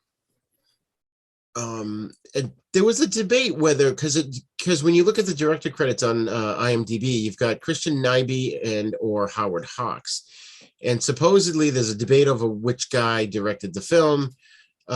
Supposedly Howard Hawks directed it, but he let Christian Nyby get the credit so he could get a Directors Guild membership. But then, it's possible that he did direct it, but Howard Hawks had a lot of input, so he could justify going through, his company, Winchester Pictures and RKO Radio Pictures. So I guess there was a reunion of the cast, the original cast in 1982, whoever was left. And Nyby basically said, did Hawks direct it? That's one of the most inane and ridiculous questions I've ever heard. And people keep asking. That it was Hawks' style? Of course it was. This is a man I studied and wanted to be like. You would certainly emulate and copy the master you're sitting under, which I did. Anyway, if you're taking painting lessons from Rembrandt, you don't take the brush out of the master's hands. Yeah, right. So fair enough. Yeah, it almost sounded like he took offense to that, Oh yeah, it certainly sounds that way. But yeah, this movie's based on the novella, the 1938 novella Who Goes There by John W. Campbell. And it takes a lot of liberties. As we'll find out in the remake, it's a lot closer to the source material. Oh. Yeah, there's no element of the thing becoming other people in the Howard Hawks version. It's just a monster that needs to be vanquished. And, look at that. It's made up of plant matter instead of it's an animal. So there's that it had going for it. But other than that, it's just like any other movie monster, outer space monster. I almost thought the addition of them, even in the film, referring to it as like a super carrot, I thought that was kind of dumb. Yeah. I'm like, really? Do you want even one of the characters scoffs when someone says that, but they could have just left it at being plant material and not associated with a vegetable, because all I can think of is that comic book character, the flaming carrot, Hey, I want to give a shout out to some folks that are watching us on Facebook. Frank Palvino's watching. He had a question earlier that I thought was, he wanted to know if Johnny Depp's Dark Shadows counts as a shitty remake. I vote yes. Yeah. And looks like Christopher Von Bross and Darren Kersey are watching also. So thanks, guys. Awesome. Thank you for watching. I didn't see them on my Facebook feed. I just refreshed it just to see if they'll come out. Yeah, I won't even touch the Dark Shadows remake with a 10-meter cattle prod. It's just dumb. It's really dumb. And I was expecting something a little bit more than what we got. Just like a comedy. I wasn't into that element of it. No, especially when you watch one of the original, I'm trying to remember one of the Dark Shadows movies. There's an awesome scene where these cops go in with crucifixes and they're fighting the vampires. It's just an amazing scene that you don't see anymore. And you know, just to make it a comedy, it's just, I find that insulting actually to the fans. Well, that was the appeal of Dark Shadows, was that it was played completely straight, even though it was ridiculous. Like the more ridiculous it got and they played it straight, it just took on this otherworldly quality. Like this is a normal world where vampires and werewolves and witches and time travel happened, of course, because it was a real thing, right? All Right. you needed was a seance and boom. So that was the beauty of Dark Shadows. And then to make it a comedy, it was just like, well, yeah, okay. Right. It Whatever. defeats the purpose. The whole point is that you're supposed to believe that they believe the universe they're in, you know? Yeah. So again, I'm still not seeing the Facebook. I apologize, folks, for not responding because I'm not seeing any comments. I refreshed the page. But anyways, cast is interesting. Of course, James Arness, the great James Arness, is playing the Thing. Most famously known for playing Marshal Matt Dillon on the long-running TV series Gunsmoke. And he was huge in real life. He was like 6'5" or something, wasn't he? Oh, James Arness, yeah. He was a tall dude. And I just wanted to say, Frank is watching in the Then Is Now podcast forum. Oh, okay. You must be streaming to both of them. Oh, right. Yeah, I am actually. I forgot that I had added that in. All right, awesome. Well, thank you, Frank. And we've also got Kenneth Tobey, who played Captain Patrick Hendry. I was thinking, watching this, it wasn't until I stopped to, look the movie up afterwards to do my notes and research. I thought it was Steve Forrest, who's been in, tons of other, 1950s sci-fi movies. But no, he's not. It's Kenneth Tobey, who was also played Bat Masterson in Gunfight at the OK Corral with Burt Lancaster and Kirk Douglas. I love that movie. Then Robert Cornthwaite, who played Dr. Arthur Carrington, was in Whatever Happened to Baby Jane and War of the Worlds. Oh, and then this is the one I really wanted to bring up. I'm sure, Bill, you noticed this, but Mike, did you notice Paul Frees? First of all, he plays a character named Dr. Voorhees, which I thought was cool. But he's the one in the movie, you barely see his face, but he's got this indistinguishable voice. Like you'd recognize it anywhere. And as soon as I heard it, he was the narrator in War of the Worlds. He's the voice of the Haunted Mansion ride at Disney. He was the Burgermeister Meisterburger in Santa Claus is Coming to Town. It's Paul Frees. Huh. I didn't notice. If you replayed the clip, he's right at the very beginning, I think, too. Yeah, he's just kind of got this deep voice, Yeah. Huh. I did not get the Voorhees connection. Yeah, I thought that was cool. Then we've got Douglas Spencer, who was in This Island Earth, and then just thing is just chock full of character actors. So now here's a fact I didn't know. In 1972, director Eugene Martin and producer Bernard Gordon made Horror Express, which I did know, which is a Spanish-British co-production. It's basically another loose adaptation of the novella Who Goes There. Yeah, I love Horror Express. I guess I may have heard that fact years ago, but I kind of forgot it. So I was surprised to reread that. Well, didn't you recognize the plot? I mean, it's basically that plot, I guess, yeah, because he does body hop, and I don't know. I just didn't really connect it in my head. Well, it's not exactly like, it's kind of like a bridge between Carpenter's The Thing and Howard Hawks's The Thing, because there isn't just like a huge monster or anything in Horror Express. There's only one creature, but in the end, it does resurrect them all as white-eyed zombies, which was pretty scary. Yeah. Mike, have you seen Horror Express? Oh, Mike must have stepped away. His camera went off. Oh, okay. All right. Well, anyways, one thing I wanted to mention about the opening title sequence. When I found out how they made it, I was doing actually a show with Michael back at Stoneham Cable many moons ago. Is he completely gone? Oh no, he's there. It was called Haunting Grounds, and I emulated the opening, and I found out how they had made it. Mike, do you remember us doing Haunting Grounds for Stoneham Cable? Yes. The opening I made to look like the Thing opening, where in my garage, what I did was I took a big black poster board and I cut out the letters, and then behind that I had another black poster board, and then behind that I had a light. So the camera's facing the letters, right? But you can't see it because there's a blackboard behind it. And then you light the one in between the light and the letters, you light it on fire. And as it burns up, and I think I was blowing like talcum powder in the air to create more smoke. And so it kind of worked. If I can find it, I'll dig it out. But kind of had the same effect of like, it looks like it's burning away. The letters are being seared into the screen, you know? That was pretty cool. So, hey man, you look like you're in. Sorry about that. I actually, my eyes don't like glare, and there's a fair amount of light coming from this window. It's been bugging me for a few minutes, so I decided to filter it out. Man, now I can hardly see you guys, but you're in a VR moment. Yeah. I thought you were reliving the movie They Live, another Carpenter film. It's like my old man glasses that go on over the other glasses to protect my eyes from blah.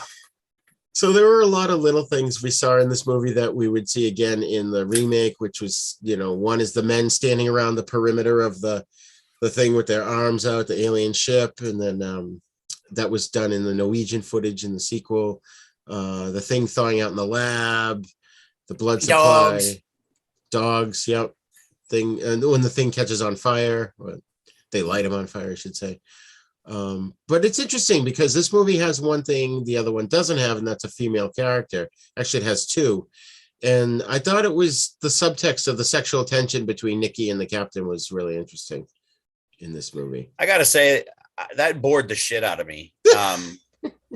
As I said, unfortunately, I was only able to watch the first half, but I really felt like most of the conversations that he had with her were just like filler.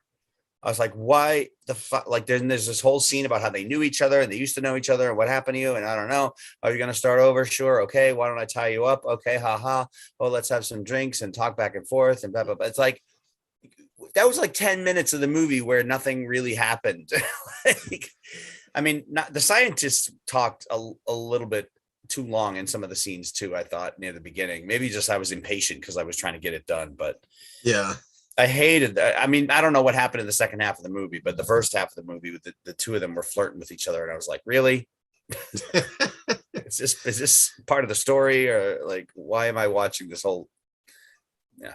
Well, by the second half, the creature's on the loose. Of course, it gets one of its arms bitten off by the dogs, and that's when they figure out he's a vegetable. I saw that part. Yeah. Yeah, and then I think he must have grown it back because by the end he had two arms again. And they realize that bullets aren't going to work out on it. They light it on fire, and it's goes crashing through the wall, which is a great scene because they light him on fire inside one of the rooms, and then he runs out, smashes through the wall, and they have to fight to put the fires out, which I thought was really cool. Yeah. I guess one of the things that is scary about the Thing is that you just can't stop it. They have a hard time stopping it and containing it. That they realize that this thing is potentially stronger than they are, and they just can't deal with it. That's kind of scary. Then they finally get the idea to use electricity on it, and they manage to trap it in, which is a really tense scene. Like, first of all, like I said, when he smashes the door open, that scared the crap out of me this time around even. But then they lure him down this corridor where they've got this electrical thing set up, and then he gets zapped with I don't know how many thousands of volts of electricity, but then he just shrinks down to like almost nothing. And I remember even this time I was like, it's kind of cringy. I don't know. What is he now, an Oompa Loompa? With a carrot head? The Well, they reported, were kind of orange, weren't they? The Oompa Loompas. yes, yeah, that's true. They looked like they were drank too much carrot juice. But one cool thing, I mean, this movie is one of those horror movies that does everything right in terms of their reactions. Get the guns, light it on fire. And then at the end, after they kill the thing, they still had stuff in the lab that was growing from the arm. They had plants growing and they were feeding it blood because the thing survived off of human blood. And they were smart enough to even just have a throwaway line where they say, go burn everything in the lab too and get rid of any remnant of it. And I thought that was kind of cool. So, Yeah, all I right. hate it So, when movies forget little details like that. It's good that they covered it with that line. Yeah. how many times have you and I said all they needed was just one line of dialogue and that would have all been taken care of? So many times, so many different movies where it's like, where'd that come from? Oh, why didn't they just have him say blah, blah, blah? Then we would, yeah. Right. Yeah. So many times. So, final thoughts on this. Mike, you didn't quite finish it, but Bill? Oh, Bill's gone now, too. Bill's gone. All right. Well, let's talk It's about okay. the John Carpenter one. Well, I just wanted to finish up the original thing. I love this movie. It's got a lot of faults and it's kind of talky, but there's something about it, like just to have it on like around Halloween. It's just one of those ones that you have to have on the background. Maybe because they had it, the characters in the movie Halloween had it on in their background. Yeah. But I just love the snappy dialogue, how the characters kind of overlap, the dialogue overlaps. I find that that's how people really talk. Yeah. And, like I said, I just said this, but I'm going to reiterate it anyways, because I see Bill's back now. I said, there's a lot of silly things in this movie, and it's kind of talky at certain points, but it's just something fun. It feels right when you have it on around Halloween, so It's a great Halloween movie. You're right. Yeah. So, Bill, do you have any final words for the original of the thing? Well, I didn't mean to say it was a bad movie or anything. I don't prefer the original. This is one of the movies on tonight's program where I don't prefer the original. I like the remake better. Oh, yeah. Oops. All right. Oh, I finally got the comments up on thank you, Frank. Ingrained in my DNA. So, all right. So that was the thing from 1950. What was it? 58. 51. 1, 8, 6. I don't remember. 1. Okay. All right. 51. I think, yeah. One of them was 51. I know Invasion of the Body Snatcher was 56. The Fly was 58. Fly was 58. Yeah. So, all right. That was 51. All right. So we're going to move on to what's often called John Carpenter's remake of Howard Hawks's The Thing from Another World, but it's more of a reinterpretation of the novella Who Goes There, written by John W. Campbell Jr. in 1938. And that, of course, is John Carpenter's The Thing from 1982. The synopsis is as follows. In remote Antarctica, a group of American research scientists are disturbed at their base camp by a helicopter shooting at a sled dog. When they take in the dog, it mutates into a monster and brutally attacks both human beings and canines in the camp. The team members discover that the beast can assume the shape of its victims cell by cell. A resourceful helicopter pilot, played by Kurt Russell, and the camp doctor lead the camp crew in a desperate, gory battle against the vicious creature before it picks them all off one by one. So we started this before. Bill, why don't you pick up where you left off? Your first time you saw this was probably on cable? Yeah, it was on HBO, and I was just blown away by it. I thought it was so good. And I was kind of surprised because, the box office for this movie was not good. It didn't make any money or a whole lot of money. It underperformed, I guess, is a better way to say it. And Carpenter was really disappointed by that. And I think that's kind of now it's vindicated because everybody talks about The Thing like it's a great movie, as they should. But I don't think it was what anybody expected at the time. And that was the summer of E.T. when it came out. So they had been entranced by this extraterrestrial story of friendship and love and peace and understanding and bright lights in the sky. And The Thing was just like, ooh, there's tentacles growing out of your neck and you're a severed head. That was The Thing. So, Hmm. they were two different sides of the same coin. Yeah, and my understanding is that John Carpenter is still bitter about it. When people say, "Oh, The Thing's my favorite movie," his stock answer is, "Well, where were you in 1982 when I needed you?" Yeah. It really I think he realistically sank into a depression after this movie bombed. So it's kind of too bad. But Michael, why don't you go? I don't remember when I saw it first. I don't think I did not see this in the theater, but I must have seen it on video again, probably with you. And I really liked it at the time. I love Kurt Russell. I think he's great. And the movie, just the opening music scared the crap out of me. And when things started, shit hitting the fan. And my favorite scene is when he's putting the hot, he's got the blood samples in the petri dishes, and he's heating up the copper wire with the blowtorch and then touching it to the blood to see if it reacts. That somehow was a very, the blood very tense screams. scene. Yeah. Talk about the Yeah. disembodied cat meowing. The blood screams in the thing. But I jumped a fucking mile the first time I saw that, because with some of the dishes, the wire kind of scraped slightly against the glass, and there was a little, But then when it got to that one, it jumped. The blood jumped to get away from the hot cord, the hot wire, and it like screamed as it did it, and then the whole room just erupts because one guy starts shaking and transforming in the chair, and the other one, untie me, get me away from him, that scared the hell out of me when I first saw it. And now that you mention that, I have a feeling that you did watch it with me, because I had it on Laserdisc, and I seem to remember it was you and Chris Baskin, and you both hadn't seen it.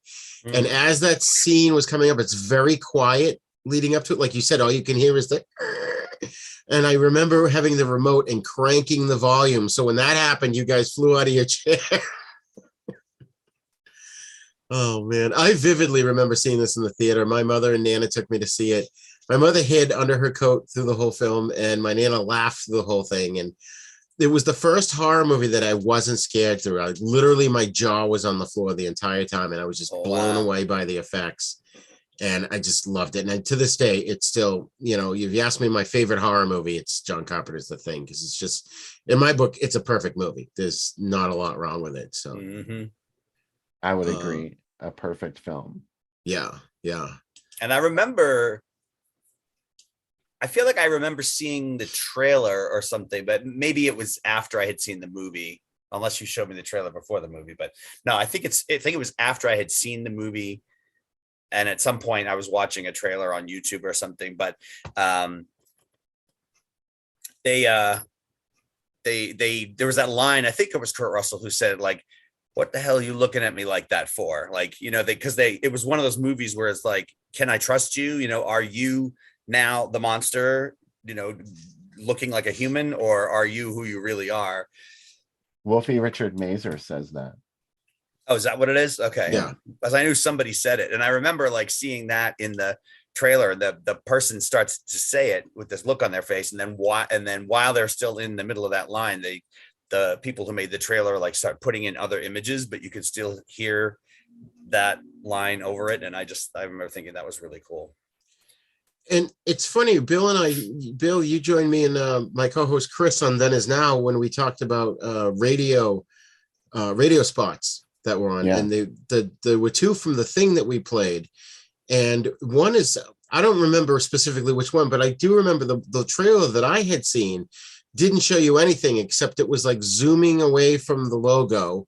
So as it got smaller, you could read what the words were, and you could hear this transmission of some guy going, this is whatever, we need help, there's something going on in the Antarctic base, and that's it. And it's in the radio version, it's a little more detailed, where it's like they're playing like Supernatural by Stevie Wonder, and then it cuts into it and you hear the guy yelling for help over the radio. Pretty amazing, isn't it? Yeah, so good. So let's look at some, and we can talk a little bit about these, and then we've got the cast too that I'd like to get into a little bit, because this is an all-star character actor cast, sort of like the original. I don't know if Kurt Russell did that on purpose, but we've got boom Carpenter. From Bill. Which one is what? Do you know what newspaper this is from? Oh, this is from the LA Times, maybe? No, I'm not sure. I Bel think Air. I just used this one because this is a rare instance of this ad type with the different images from it on it. So I'm not sure where this is from. Yeah, I'm glad you found that. Well, it looks like Bel Air is one of the theaters, so that's got to be in that area, right? Yeah, I'm not sure. Yeah. But I love it. I love that you get so many scenes. It's a in the huge, it's movie. a full page. I've never seen this before. It's so awesome. Yeah. I like too, like the white silhouette of the guys walking through. The front guy's got the flamethrower, it looks like. Yeah, there's still something cartoonish about it too. Yeah. Hello, can we zoom in, please? Thank you. I just see this. Oh, wow. yeah. Yeah, he's got the flamethrower. He's got a rifle. It's like Shaggy from Scooby-Doo in the front. Yeah. Like This guy looks like a weirdo. robot there. What the hell That's is Daphne. I know. Looks That's like his leg Daphne. is it's cyborg Daphne. And look at, they're walking away from a grave. That's so cool. Velma's in the Ah. middle with a stick. Yeah. That's hilarious. That is so cool. I don't think that's a grave. I think that's part of the ship, isn't it? Or the outpost. Yeah. Oh, maybe. Yeah, it could be. Oh, I thought you just meant it looked like a grave, Roger. That's what I thought it was. I just assumed it was a grave, but yeah. Like Yeah, in I the think it's- original, they find like a blade sticking up, like a fin from the ship. Yeah. But then in this one, they actually do get to see like the whole thing, Yeah. And just massive. which is cool. Great effect, great matting effects. So WXYZ channel 7. Selected scenes showing. Now, you would think that would be enough to get butts and seats, because, oh, I saw this clip and it looks really scary. We're going to have to go see it. Yeah. But like you said, E.T. kind of overshadowed it. So then this one is another one, Bill. That's the more common one. Yeah. I mean, that's the one that I remember everywhere. An alien spaceship for 100,000 years that lay buried in the Antarctic ice. Now the alien creature inside has been set free to begin an extraordinary journey into the realm of the unimaginable terror, which is incorrect because they're not in Antarctica, right? They're in the Arctic. Right. Or are they in Antarctica? They're in Antarctica. Oh, they're in Antarctica. Then the original one, they're in the Arctic. Yeah. The original it's one, they're in the reversed. Arctic. Yeah. That's right. Yeah. So I think But Antarctica is more remote. Like it's more, not more Right. remote, but it's more like if I was in Antarctica, I would really feel cut off from the world. It's Right. even less civilized. if you can imagine that. Those penguins are assholes. Although Admiral Byrd said he saw a jungle down there, so I don't know. Oh yeah, that's right. He's written books about it. I have them. But all right, that's a whole other story for another show. So let's go to the next one, which I think is going to be very similar. It's one that I found. Oh no, this is the gynecological one. Yeah. Yeah, that is a little bit ambiguous there. Like, what am I looking at? Yeah. This is, of course, the British ad. This is the British ad? Okay. Yeah. In Shaftesbury. It's called the X certificate. Look at that. In 70 millimeter, no less. Man is the Beautiful. warmest place to hide. Ew. Oh, yeah. That's a Ew. great tagline. Ew.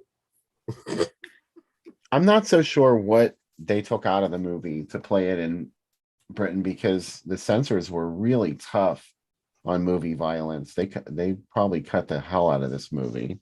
Oh, yeah. Especially in 1982. They were going nuts just because of the slasher films. This Video would have thrown them nasty. crazy. Yeah. Oh, yeah. Excuse me. Well, it's funny. Some of the video nasties did not get any cuts when they played theatrically, but when they put it out on tape, it suddenly became transgressive. Right. That's true. Maybe because it was easier for people to get a hold of. For young people. The wee children. Oh, the wee children. We don't watch a see when he was watching dogs' heads split open. You think of the children. Excuse me. And then this is one I found from the Boston Globe, which is pretty much the same thing. It just, I think one of them was just narrower, like size wise. Oh, you can't really see me, but I guess you can. Was that image used?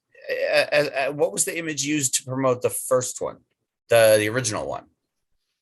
Like, wasn't there something similar to this? Did we not look at those already? We didn't look at that. No. Oh shit! I'm You didn't sorry. put it up. Oh, you should have reminded Well, me. I forgot about it until Michael said it. Yeah. All right, hold on. Me too. I'm not following my own thing. All right, so I stopped the share. Hold on, I'll go back to it. So I used to think that one with the bright glowing, not glowing, but anyway, that one we just saw, that I always thought that image went with the original one, not with the Carpenter one. But I didn't know for sure. Yeah, there we go. This is one you found, Bill. Oh wow. Oh, yeah. That's awesome. Except it makes it look like the Blob. Yeah. Yeah. For some reason, this movie is taking place in a city now. And Yeah. the creature is like, well, there's a hand sort of there. Yeah. So, and I think it's supposed to be hands, but yeah, it definitely looks more like the Blob. This is almost like a face here, which is, I think it's like, that's almost makes it too cartoony, but not quite. Like, There's another hand here too. It's like Mhm. his Yeah. arms are going around the It's building. like reaching around there. Gigantic. It's huge. Run. Is it human or inhuman? Well, look, based on that picture. Oh, is it fire the can't Stanley burn it. Theater? Bullets can't kill it. As That's the right. thing come to destroy the world. It's The so Stanley shocking. Theater was in downtown Pittsburgh, and it's currently operating as the Benedum Center for the Performing Arts. Oh, interesting. They fixed it all up, but it's one of those grand old movie houses. I work in one too. That's right. Which one do you work at? Heinz Hall. Nice. Josephine Baker movie down the bottom. I know. Huh. If you like that kind of thing. Her Yeah. movies are dirty. She shows her ankles. Can you imagine? I Oh know. my god. And in some cases more. The famous banana skirt dance. I mean, oh yeah, the mating season. That's funny. I This might movie look- is so shocking. We cannot recommend it to people who scare easily. Did I show the original Fly ones too, or did I forget to do that too? I'll have to Yeah, go you back showed and- that. You showed Okay. the fly. We Okay. talked about remember the fangs. Oh, that's right. Yeah. All right, here's one from another one from the Boston Globe. Fire can't burn it. Bullets can't kill it. Has the thing come to destroy the world and feed on the blood of the human race? It can't be bargained with. It can't, can't be be reasoned, reasoned with. It doesn't feel pity, Pity or remorse, or fear. And it Yeah. absolutely will not stop ever until you are Ever. dead. I just rewatched The Terminator the other day. It's awesome. It's very difficult to not quote some of these movies. Oh And yeah. then here's another one. Check this out. So I'm going to go back. What So is here's the main character with the woman. He's facing this way, but then in this ad, he's facing the other way. it? Oh, you know. Keith Memorial patrons are having a wonderful time being scared to death by the thing.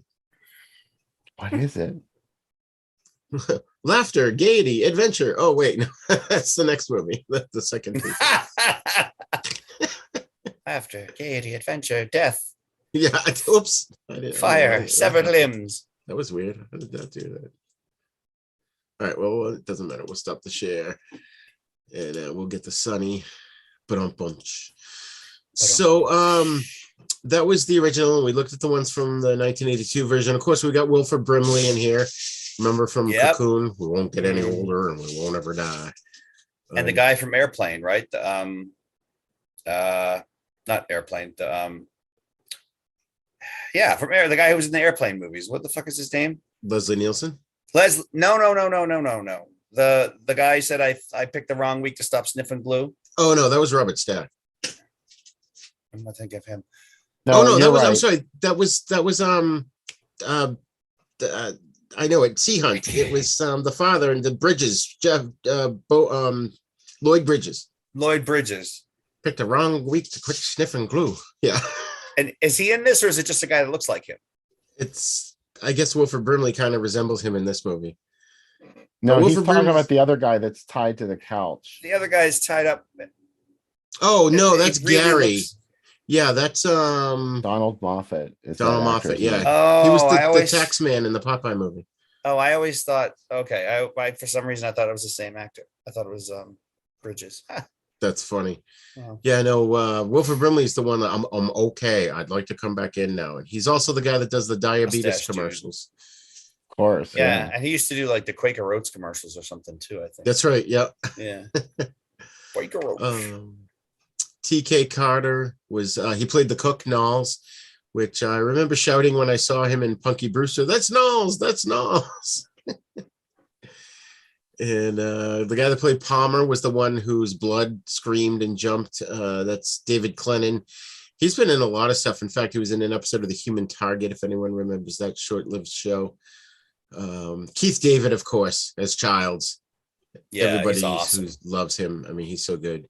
Was he in Childs. They Live? Yes. Okay. Yep. What if we're wrong? Well, then we're wrong. He's got the voice. I mean, he was the voice of the main gargoyle. Remember the animated series Gargoyles? Yeah. He was Goliath, I think, was the main guy. Yes. I always thought that was a cool concept. He recently was played Solivar, a villain on The Flash, before that show ended. And then, of course, Richard Dysart as Doc Copper. He's another one who's got a distinct voice. I remember him from The Prophecy. Yeah. Which, that's a scary movie. God, I haven't seen that in ages. Not the one with Christopher Walken. Oh, not that one. Oh. No, the 1978 one with the Inside Out Bears. 79. Oh, 79. I never saw That's that. right. Oh, I don't know that one. Okay, so Got my notes right in front of me, and I said the Ta wrong ta one. din.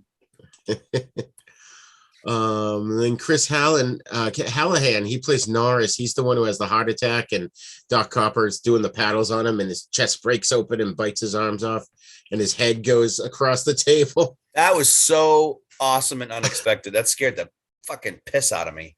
To this day, unsurpassed special effects. There's no computer effect that can rival that. Oh yeah. When he went to put the paddles and the chest opened and oh my God, I was like, what the fuck? And the head crawls across the floor. You gotta be fucking kidding me. But he gets recognized all over the world for that scene. Really? Yeah. Sure. I saw an interview with him about it, and he was like, I did some like obscure country where there's like 20 people and they recognize him, you know. That's awesome. Then we got Bennings, was Peter Maloney, Richard Mazer, as you mentioned. Bill played Clark, the dog handler. He was the dad in License to Drive. And he was one of the characters in the original It miniseries, the Stephen King's It. Yeah. Joel Paulus played Fuchs, who was on an episode of Agents of S.H.I.E.L.D. and Seinfeld. And of course, we mentioned Donald Moffat, who was the taxman in Popeye with Robin What else Williams. was the guy that played Childs? What else was he in besides They Live that I mentioned? He's been in tons of stuff. I know. Tons of stuff. He was on an episode of Highlander. Was he in Assault on Precinct 13? No. No, that wasn't him. I'm thinking okay. That's Austin Stoker in Assault on Precinct 13. But he was in a whole bunch of stuff. Keith David. You probably remembering him from Armageddon. Yeah, he was the general. Okay. So I really feel like I've seen him in like 8, 9, 10 films, but I can't think of what they are. Oh, yeah. I just don't have it right in front of me. But then Tom Waits played the character of Winders, the radio operator, and he was in a lot of stuff, but I remember him from the Warriors. That was he was one of the Warriors. My friend Tim loved him because of his music, his weird music. Who? He practically owns South America. Is that the same Tom Waits? No, I don't know. I thought it was. I'm not sure. I don't know. I just heard Tom Waits and I was like, oh, I just assumed it was the same guy. Maybe it isn't. Well, at least he's patient. I mean, Tom Waits. Oh. You rip at these trousers, you mend these trousers. All right. Since we're here, I'm going to IMDb. I know we've still got a couple more films to go through. What time is it? We're up against the clock. We'll probably should take another 5-minute break coming up. Those of us with diabetes, the water just goes right through you. Diabetes. All right. Diabetes. So hold on. Let's just do. I'm just looking up Tom Waits real quick here. and it's not coming up fast enough for me, so I'm going to skip. All right, I'll look it up. Okay, yeah, you do that. You do that. So, yeah, Ennio Morricone did the music on this, which is one of the few, if not the only Carpenter film where John Carpenter did not do the music. Apparently, Carpenter was produced in '76 to direct it. I guess Universal wanted Tobe Hooper to do it, but they didn't like what he was coming up with. Tobe. So, your name is Tobe. All right, Tobe. Carpenter Tobe Wong. He didn't Tobe want Wong. Toby One Kenobi. No, like in Reservoir Dogs at the beginning, they're in the restaurant and the leader of the gang is trying to remember somebody's name, and he's looking in his little book and he's going Toby Wong. And finally Harvey Keitel gets pissed at him and said, "Will you stop it?" I haven't seen that in a long time. I got a cool DVD of that. It's a special anniversary edition. I forget which one, but it looks like a can of lighter fluid. It's like this it's actually a metal casing for the that's DVD. Awesome. It's really cool. Maybe at the break I'll break it out. Yeah, so I don't know. I can't say enough about this movie. Like I said, it's a near perfect film. It's such a classic. They're two different Tom Waits, two different people. Okay. Two different people. So all right. So Mike, why don't you give us your final thoughts on John Carpenter's The Thing from 1982? I love it. My favorite thing is the Kurt Russell mullet he's rocking in this movie. I think it's beautiful. It's very shiny. They obviously used some conditioner before they started filming.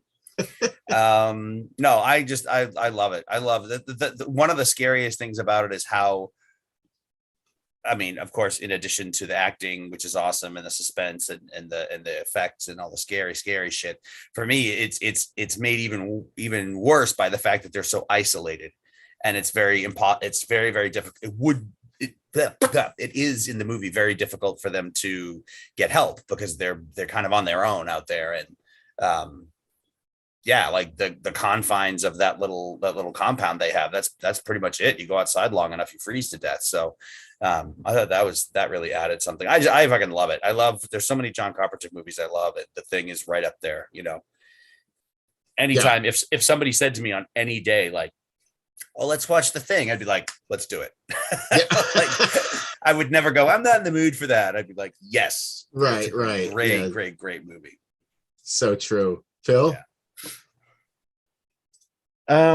One of my favorite movies of all time is Alien, the original Alien. And when I first saw The Thing, that was one of the things that I thought of. Obviously, there is a comparison to Alien there to be made, maybe just not entirely intentional, because this was based on Who Goes There.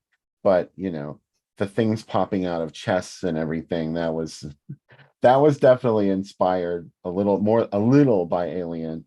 And it also has the same kind of scenario too, which, as you mentioned, was an isolated place where nobody can come and help you. It's really up to you to deal with this threat that you've encountered. And there's a huge sense of that in this movie, which I love. Yeah. Including the ending, which is a totally downbeat ending, of course. Right. And we realize that none of these characters are going to make it out. And one of them is probably The Thing. Yeah. And I think it's Childs, if I'm not mistaken. Isn't it? It's McCready and Childs. McCready and Childs are left in the end. Yeah. And you don't know who's who. Although someone pointed out that Childs doesn't have, steam coming out of his mouth because of the cold, but McCready does. Yeah.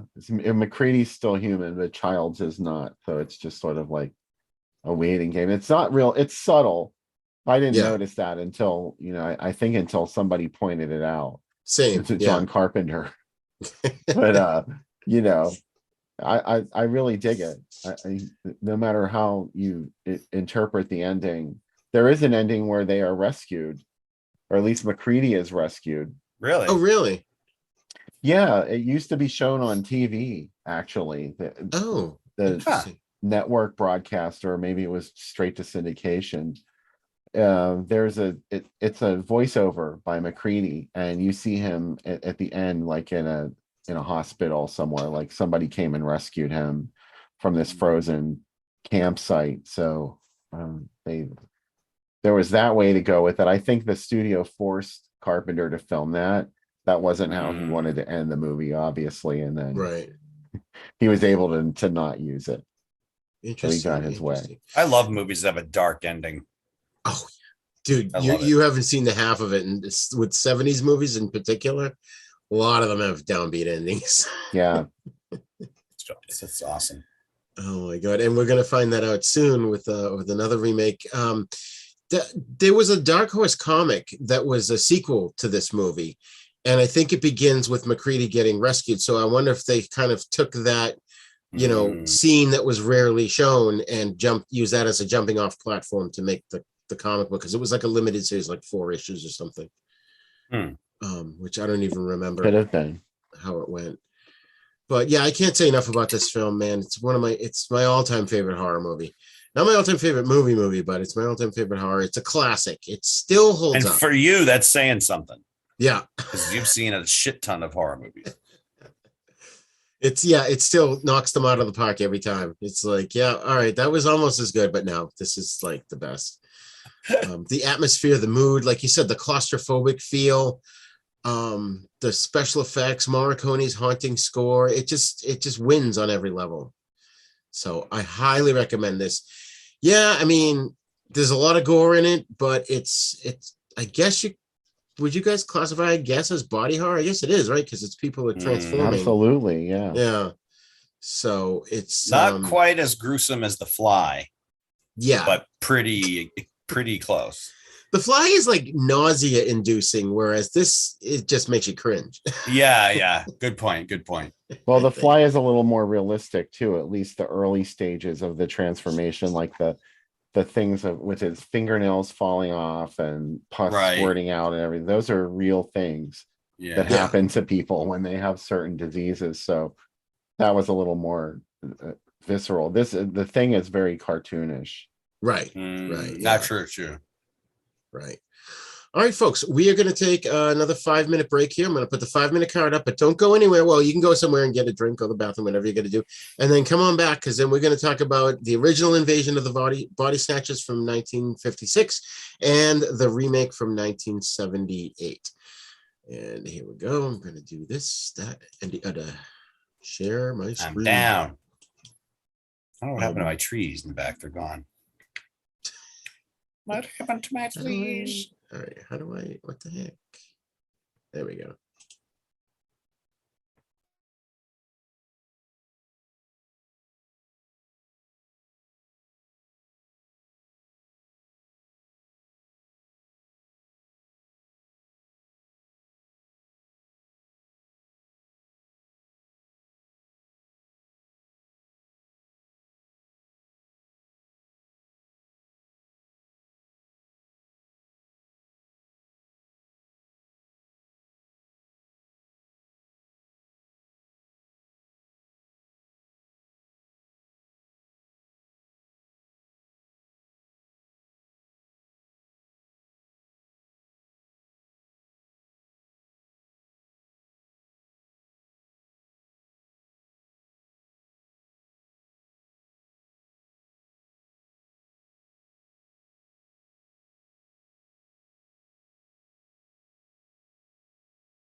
Okay, I'm back, folks. We're just waiting for the others, and I'm gonna. There's Mike Hill. Yo, yo, yo, sup? Sup, dude? Hey, so show us your T-shirt. Oh, it's just oh wait, let me turn. It's Joe Satriani. It's a Silver Surfer, Yeah, yeah, I love that. and he did the album called Surfing with the Alien. So I got Joe Satriani. That's awesome. The back of the shirt is awesome too because it's Galactus's hand with Oh, that's cool. the thing coming out of it. It's pretty cool. I'm gonna create a new regular feature on the show where we show our T-shirts because you guys always have good ones. Bill, let's see yours. Oh, Sexplosion, cocktails, dancers, something at the bottom. my life with the Thrill Kill cult. My life with the Thrill Kill cult. Nice. Yeah. Nice. What's And yours, of course, Roger? Yours is I have House of a Thousand Corpses. yeah, Captain Spaulding. Nice. No lives matter. That's pretty accurate for him. That's gonna be it's Captain Spaulding for you. I didn't say it, he said it. His words. So all right, so folks, we are back and we are going to start with our last two films, the first of which is The Invasion of the Body Snatchers from 1956. The synopsis is as follows. In Santa Mira, California, Dr. Miles Bennell is baffled when all his patients come to him with the same complaint. Their loved ones seem to have been replaced by emotionless imposters. Despite others' dismissive denials, Dr. Bennell, his former girlfriend Becky, and his friend Jack soon discover that the patient's suspicions are true. An alien species of human duplicates grown from plant-like pods is taking over a small town. So, first impressions, when did you first see this, Bill? I never saw this until after I saw the remake in 78. It was the end of December of 78 is when this first came out. And I was really blown away by it. But the original, I didn't see until it was like much later. I think I saw it on TV, or maybe I even had to rent it because they never showed it on TV, at least not in the Pittsburgh area. Are we talking about the original or the remake? Well, I said the original was the one I saw first, but the remake I saw on TV after I saw the remake. Oh, okay, I'm sorry about that. I got mixed up. Wait, I'm confused. You saw the original after you saw the remake? Yeah. Yes. Okay. I was just, really into the original movie or the remake. And when I saw the original, I was just kind of like, oh, that's nice. I don't know. I thought it was kind of it was scary, but in a different way. Yeah. And I could relate to the 78 one a lot better because it was set in times that I was familiar with. Whereas the original, you have to really understand the way culture was at that time in the 50s. Like, the Red Scare and like this whole idea of the American family and what could happen to it. So that's where that was coming from. The 70s one was different. We'll talk about that in a minute. Right. Yeah, I'm pretty sure I saw this on TV. At the very least, I was very familiar with it. And again, like I said, it was in all the books that I read, like all three of the originals. It was just something from growing up. It was part of, watching it. I remember it scaring the crap out of me when I saw it. So I definitely saw it on TV in the Boston area. And watching it again this time, I've seen it many times over the years. It holds up well. It's so fast paced for a 50s movie. It's just enjoyable from beginning to end. It doesn't let you go. The score is really good too. And this one obviously is closer to the book than the remake, which I actually did read the book for this one. And it's superior to most other, I think, horror sci-fi films of its time. Very tense and thrilling.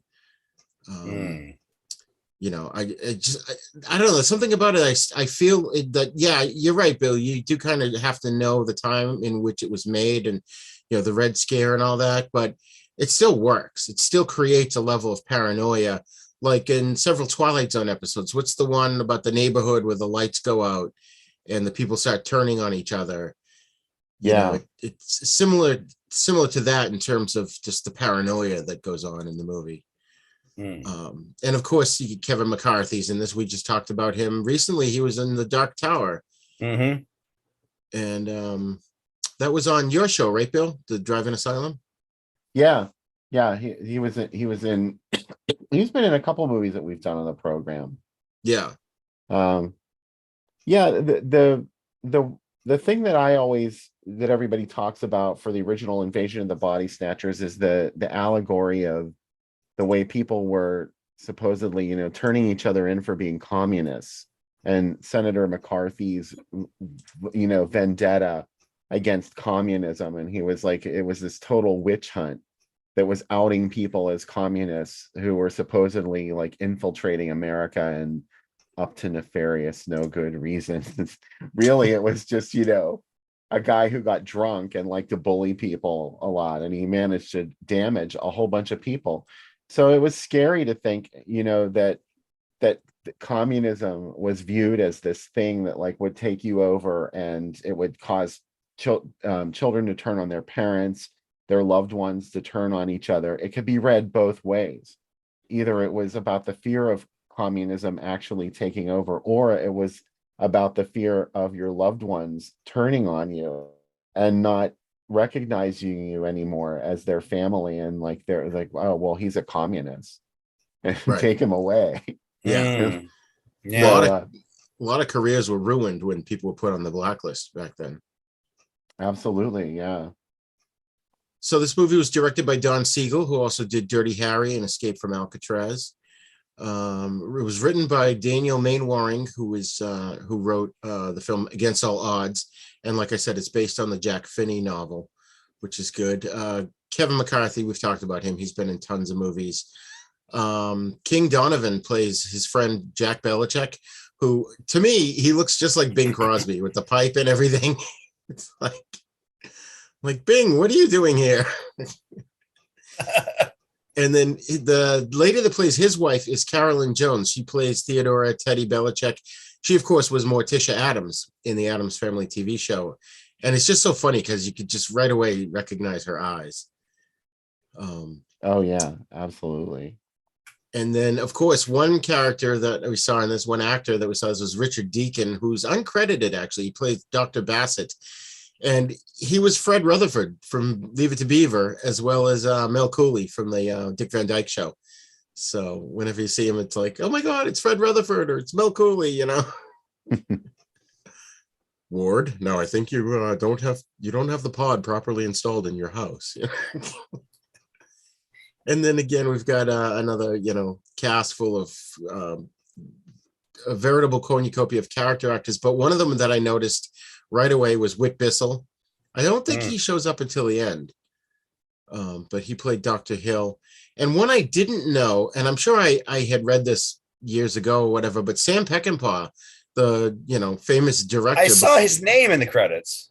Yeah, he's the meter reader, Charlie, and I guess he was a dialogue coach on a lot of Siegel's films, including this one. Ah. So and I'll pull the ads up. I thought this movie was pretty scary. I think I had never seen it. I think this is the first time I had ever seen the original one. Oh, really? Oh, I'm sorry, I skipped over you. Yeah. And no, it's fine. I found it pretty scary. Like I don't know. Like I had seen the 70s one and I was kind of underwhelmed by it. I was like, okay, whatever. Like the concept just didn't scare me that much. I had seen it maybe once before. Yeah, maybe twice. And that one I did watch again the other night. And I liked it better this time. But yeah, I had never seen the original before, but I thought it was pretty scary. Once when he was telling the whole story about what had happened, and the part where he's like running around trying to warn everybody, and he does like nothing he can do, like it's happening and there's nothing he can do to stop it. And yeah, that whole thing, that whole kind of scenario always scares me in movies.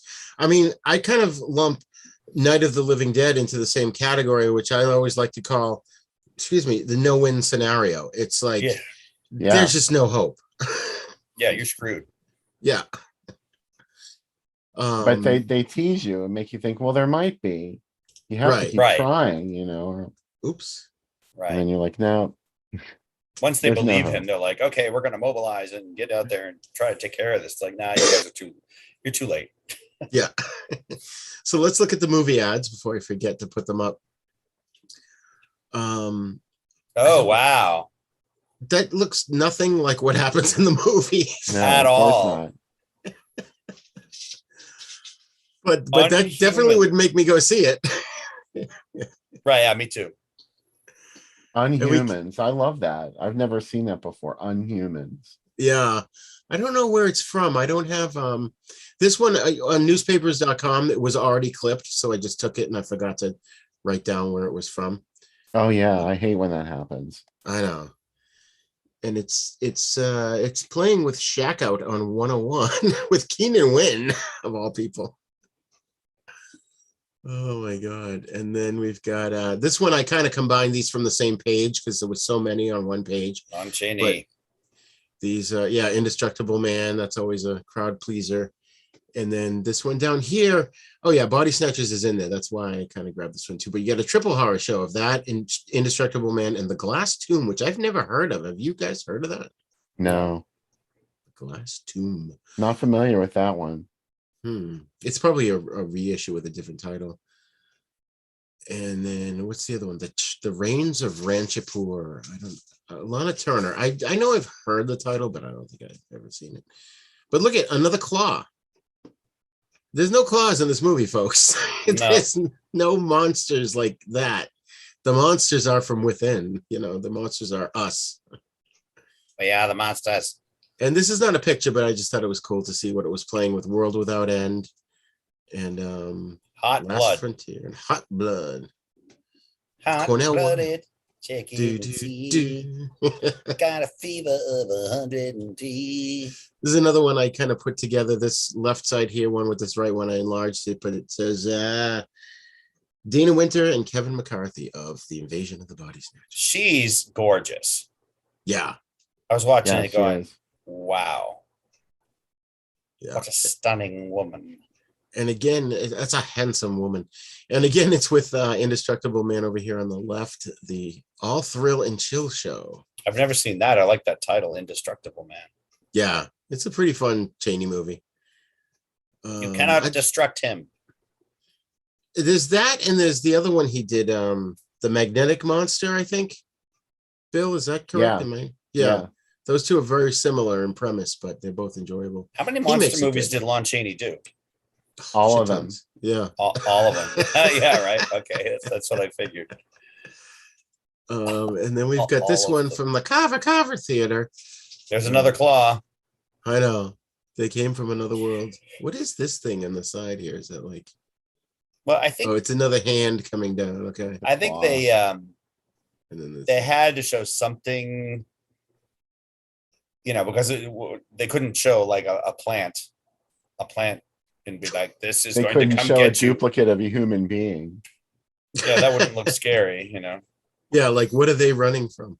Which, by the way, this is kind of similar. We'll talk about in the remake. There's a scene sequence where the characters are running. That's kind of iconic. But they look at the Randolph Scott movie, Lawless Street, and then The Vanishing American. Wouldn't he just be the vanishing human? But whatever. Everything has to get specifically. political. Yeah. And then here they are again in that famous running shot. Dana Carver and Kevin McCarthy, I'm sorry, Dana Winter and Kevin McCarthy flee in terror in Walter Wanger's Invasion of the Body Snatcher, which opens April 20th for 4 days at the Carver Theater, also Lawless Street. So, oh wait, there's another one. Oh yeah, there's another one with the claw. This one is from, I should have said what they were from. So yeah, these are all from the Louisiana Weekly. And this one is also from the Louisiana Weekly, another one. A creeping mass of horror from the stars engulfs the terrified city. Insidious cosmic things that disintegrate living humans cell by cell, atom by atom. Well, Kind of. I yeah. guess. That's a slight exaggeration, maybe. There's a lot of hyperbole in that. One way to say it. It's Atom by atom. and then this is just another cool, just a regular one with no pictures. Playing with the Atomic Man. So I don't remember which. I'm sure I've seen it, but I don't remember which one that is. but it's the place to go. The Evergreen Theaters. It is. So All the cool kids are going there. all the cool kids are going to the Evergreen Theaters. Don't you want to be a cool kid too? So the book ends with the extraterrestrials, because their lifespan's only actually 5 years in the book. They leave Earth after realizing the humans are offering a strong resistance despite having any reasonable chance of, against their invasion. So I do remember that from the book. But, it's funny because I like how they do the whole thing where someone's like, something's wrong with my wife or something's wrong with my husband. And then a little while later, they're like, oh, no, they're fine. No, I had a couple drinks or I had a couple too many or something, it's like. But even in this movie from the 1950s, the seed pods were kind of gross. Yeah, they definitely were a little disturbing. Which I'm surprised they got away with it. I mean, I guess it wasn't like blood or anything, so you can't really censor that. But it's still a disturbing image, heck, the Henry Portrait of a Serial Killer got an X rating based on the mood alone. In the 1980s, but yeah, this was I was surprised what this film got away with. Like even when Kevin McCarthy's character pitchforks the duplicates, I was surprised at what they showed. Yeah. But in '94, this movie got into the Library of Congress, the National Film Registry. I know, Bill, you and I were talking about that recently, as considering it culturally, historically, or aesthetically significant. So that's good to know. They shot for 28 days on a $454,000 budget, and the producer proposed a shooting schedule of 20 days for $350,000. So they went over by 4 days and $100,000. Wow. But there's there's so many great scenes in this, but one of the ones that I threw down in my notes was when Kevin McCarthy's at the gas station, and I think he goes to a phone booth, and the gas attendant is like, he tells him, check the oil or whatever, and he sees the guy in the reflection of the phone booth opening his trunk over his shoulder, which I thought was great. It was so subtle, They're not infallible. They're evil, but they're not infallible. You can sneak up on them and catch them while they're doing their dirty deeds. Right. Done dirt cheap. Thank you. I was just going to say that. Dirty deeds. Done dirt cheap. I always used to think they were singing dirty deeds and the dunderheads. I don't know why. Hell. Dunderheads. So yeah, let me just see if there's anything else. I have a lot of notes here, obviously, but what was I gonna say? Oh yeah, the best line in this is when Miles tells Becky that they can't close their eyes all night, and she goes, "Oh, are we gonna wake up changed into something evil or inhuman?" And he goes, "In my practice, I've seen how people have allowed their humanity to drain away. It only happens slowly instead of all at once. They didn't seem to mind." Oh man. So, and I like the whole concept of, as more and more people start to get taken over by or replaced by the seed pods, then they start working together to disseminate them to other places, filling trucks up and buses and whatnot. And there's this collective intelligence that they have, sort of like an ant hive, right. All of a sudden they know exactly what their instinct is, even though they've only technically been alive for a couple of hours. In some cases, they already have full intelligence, and that they, I guess, took from their human hosts. Or are we to assume that the plants are intelligent? It's a mystery.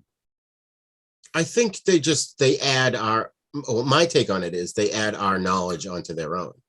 Yeah. So yeah, now they have a working, they already knew what to do to begin with, but now they have a working knowledge of where to go and how to behave and all that stuff. And there's so many, the acting throughout the whole movie is so good, because you don't know who's, I almost want to say a thing, who's a pod person or not, Yeah. I like in the second, in the remake, at some point, one of the characters says, he's basically explaining, he's Basil Exposition. He's explaining like how they got to the planet and what they're doing. And it's like, well, we figure out how you live and we just mimic it. And then he's like, we survive. The point is, what's he say? Not this word for word, but something like the point of life is to survive or to continue. Like, and that I was really glad they put that line in there because I was like, oh, okay. Because I was like thinking, don't they have like a larger goal? No, it was just like go somewhere, adapt, continue to survive. Like that's one of your two primary instincts as an organism, self-preservation and race preservation. So Right. all they wanted to do was, blend in and survive. That was their thing, but they had to kill us to do it.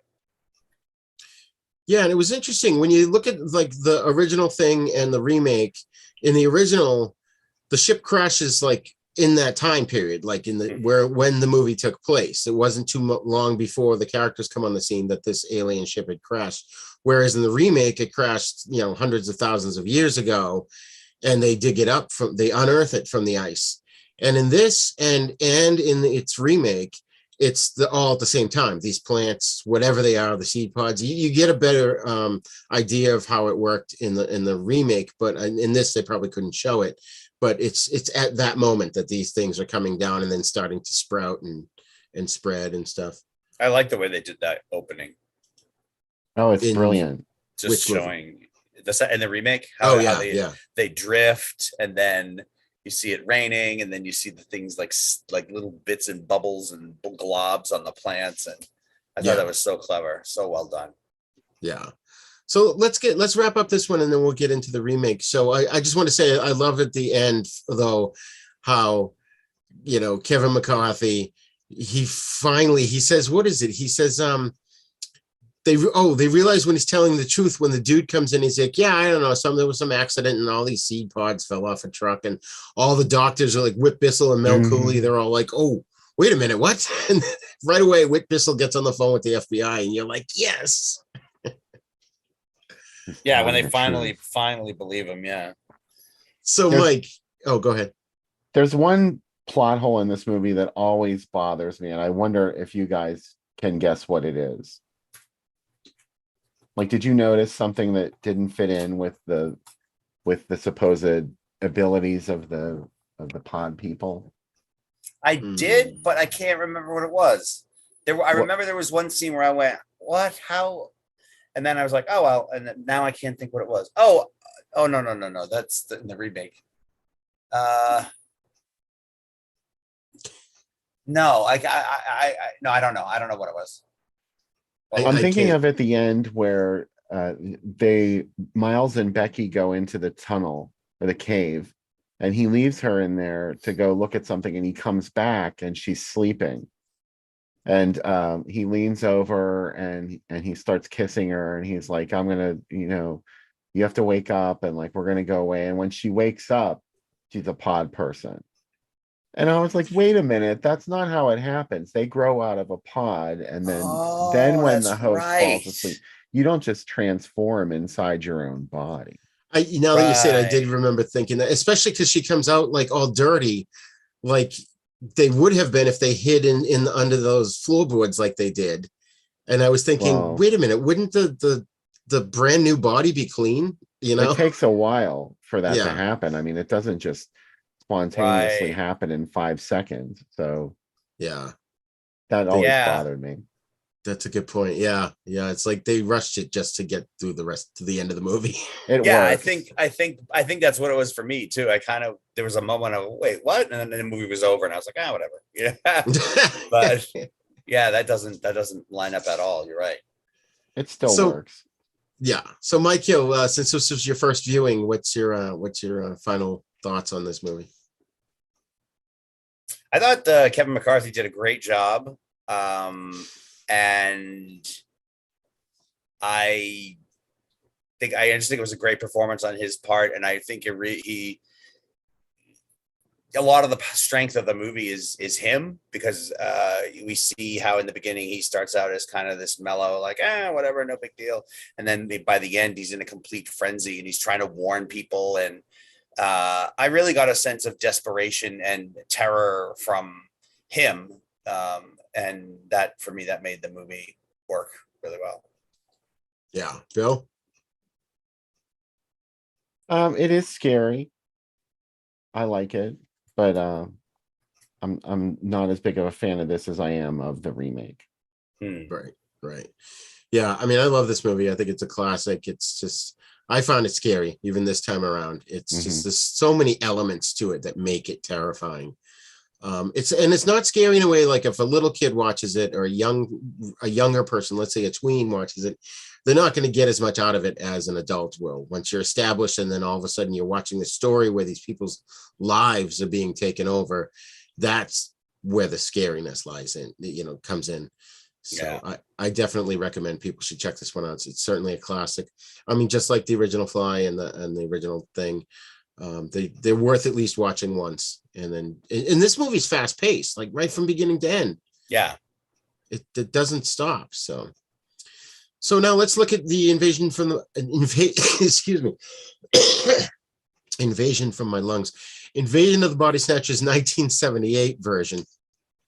This remake of the classic horror film set in San Francisco. Matthew Bennell, played by Donald Sutherland, assumes that when a friend and coworker Elizabeth complains of her husband's strange mood, it's a marital issue. However, he begins to worry as more and more people report similar observations. His concern is confirmed when writer Jack Belichick and his wife, Veronica, played by Veronica Cartwright, discover the strange body that looks like an unformed version of Jack. Besieged by an invisible enemy, Bennell must work quickly before the city is consumed. So first impressions, Bill, you didn't go first last time, so go. Well, I first saw it when I was 8 years old, and it was a rated PG film, which is amazing to me because this movie is extremely violent in certain places, especially one scene where Donald Sutherland like hacks open his double's face with a hoe. And I It's saw red. that at Yeah. age 8, and it was scary. Plus the ending of the movie, which I don't know, are we gonna say? I guess we kind of have to. Yeah, But yeah, I was just enthralled by this movie from beginning to end. I was totally wrapped up in it, and I understood it, which was kind of unusual for me. I was really young, and sometimes it was hard for me to really understand what the plot of the film was. There were certain things that just went over my head because I was a kid. But this is one movie that I got almost from beginning to end, and I was just right there for it. nice. Michael? I knew of this movie. I knew the title, but I didn't see it for a long, long time. And wasn't particularly super interested in seeing it because I was just like, oh, okay, it's a horror movie, whatever. And so I never really sought it out. I don't remember when I finally saw it. I'm guessing it was on video with you. I know I say that every single time, but I'll tell you one thing. Before I had ever seen the movie, I don't know if it was a TV commercial or somebody was watching it on TV or somewhere or a movie trailer or what, but somewhere I saw that shot of Donald Sutherland from the end when he's making that scary, scary face. And I had like nightmares about that. I had bad dreams about that. Ooh. That the way his face looks is so scary and twisted and fucked up, and like that image just like burned into my head, and I know I dreamt about it on several occasions. It scared. I didn't even know the context. I had no idea what the context was. I didn't know what was. I didn't have no idea what the movie was about. I had no idea why, or he would be doing that, or what was happening, or anything. All I saw was like his face doing that when he was pointing at the end, and that image just got into my head, and I just had like bad dreams that incorporated it for a while when I was a kid. I don't remember how old I was, but I was young enough that it freaked the hell out of me. That's awesome. And then I didn't see the movie until ages later. And then I had forgotten that I don't know if I didn't know or if I had just forgotten that was from that movie.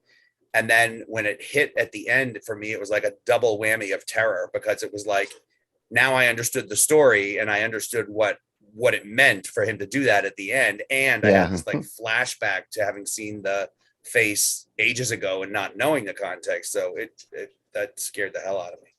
So now earlier you mentioned that you didn't think highly of the film when you first saw it. What was your impression this time around? I think the first time around, I was expecting I think I just went into it with different expectations based on the title. Like I thought, I don't know. I'm not sure what I thought, what I expected, but it ended up being more, I don't know, more cerebral. It was more about like the scariness of the concept that was scary rather than like monsters chasing people down and eating their brains or whatever. And I think I was expecting more of like a monsters chasing people down and eating their brains kind of movie. So when all it turned out to be was the plants that are like replicating people, I was just like, when I don't know how old I was when I first saw it, but I remember thinking, okay, so like, all right, that's weird and it's kind of a little creepy and whatever, but like whatever. But this time when I watched it, I really like, I guess maybe because I'm older and a little bit more patient or whatever, but I you know, I got it more and I realized, you know, like why it was scary and kind of what it meant, the implications of what it meant if this was to spread all over the world, and how, again, I really felt the hopelessness and the sense of being trapped and isolated and unable to get help. So yeah, this time around, I really liked it a lot. But that being said, I don't have much desire to see it again in the future. Like I've seen it maybe 2 or 3 times in my life now. This time around, I really appreciated it more, but I think I'm done. Okay, I can take fair enough. I see. For me, I consider this a required viewing. I think everybody should see that. If you want to get into horror movie, if you love horror movies, you should at least see this movie once. I remember my parents took me to like the Boston Garden, and I think it was like the Ringling Brothers Circus or something. Yeah. And I had seen, I don't know if it was like that day or the day before, that a commercial on TV for this. And the image I remember from the commercial was the seed pod bodies kind of growing. And it was going to be on network TV that night. Like we had gone to the circus. And I remember being more excited to go home and get to watch that when it was on TV, because it was probably on at like 9 o'clock than I was for the circus. Yeah. Yeah. And so I didn't actually see it in the theater. That was my first time seeing it. It was on network TV, and it was still terrifying. You know, and it was just, I think, you know, another thing too, and this is probably where this comes from for me doing this show and other kinds of show with you guys, is like other kind of shows with you guys, is like, my parents would always have remembered the original, or we had seen it on TV. And then, so when a remake came out, we were kind of excited to see it, like, as long as it was good, like this one. And, you know, and that's kind of where I get that from, is because like after the movie, we'd be driving home and we would just talk about it nonstop from beginning to end, breaking it apart in almost the same way that we're doing now, you know? And I think that's where I get that from. But yeah, I can't imagine love doing that with my parents, going to a horror movie and talking about it with them afterwards. That's funny. I remember at the end of Empire Strikes Back on the ride home, my mother was the one who said, when Yoda said, no, there is another, it wasn't quite obvious to me that it was Princess Leia, but my mother was the one that picked up on that. She's like, oh yeah, it's got to be Princess Leia, because remember this, that, and the other thing. I was like, oh yeah. I mean, I was 10. She ruined it. Well, no, we had just seen the movie. We were driving home from it. But while we're on Empire, just for half a second, sure. When Vader told Luke that he was his father, I thought, I just assumed he was lying. Yeah. And I like walked out of the movie theater, and for like months, everybody was like, oh, he's his father. He's his father. And I'm thinking all these idiots believed him. Like, he's evil. Of course he's lying, you know, like, and then as time went on, I realized, oh, he wasn't lying. No. Like, when I saw it, I was like, he's full of shit. He's just trying to freak Luke out. But nope. I think I had the same reaction, but then when you rewatch the whole sequence of events at that point, he reaches out to Luke almost telepathically. Yeah. And then you kind of go, oh, all right, I guess search your feelings. You know it to be true. I'd search your feelings. That's a way of verifying a fact. Like, what the hell? How does that work exactly? Yeah. If you feel it, it must be true. I feel it must be true. So, of course, it's based on the book, the Jack Finney book, as we mentioned. D.W. Richter wrote this, and he also wrote Buckaroo Banzai, which is another Jeff Goldblum connection there. And Philip Kaufman directed this. He also directed The Right Stuff, and oddly enough, he also he wrote Raiders of the Lost Ark. And I thought that was interesting because Brooke Adams, who plays Elizabeth in this, I always thought she was Karen Allen until I ended up realizing that she wasn't. I thought Raiders of the Lost so Ark good was written by fuck's his name? I used to know the name of the guy who wrote it, and I thought it was different from what you just said. Shit. Maybe he co-wrote it. Or... Maybe he did like a first draft or something. I'm just going by IMDb. I used to know his name, but now I can't think of it. Raiders. Oh, there it is. Of course, they've changed the name to Indiana Jones and the Raiders of the Lost Ark. Oh, that pisses the shit out of me. Oh, I hate that. Lawrence Kasdan.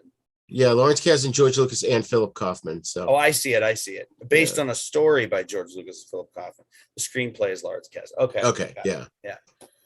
I hate when they changed it. I'm like, no, it's not right. Indiana Jones and it's. I know they wanted to make like the trilogy all uniform and shit. It's like, no, the title is Raiders of the Lost Ark. Period. End of story. End of sentence. Shut up. It's also not episode 4.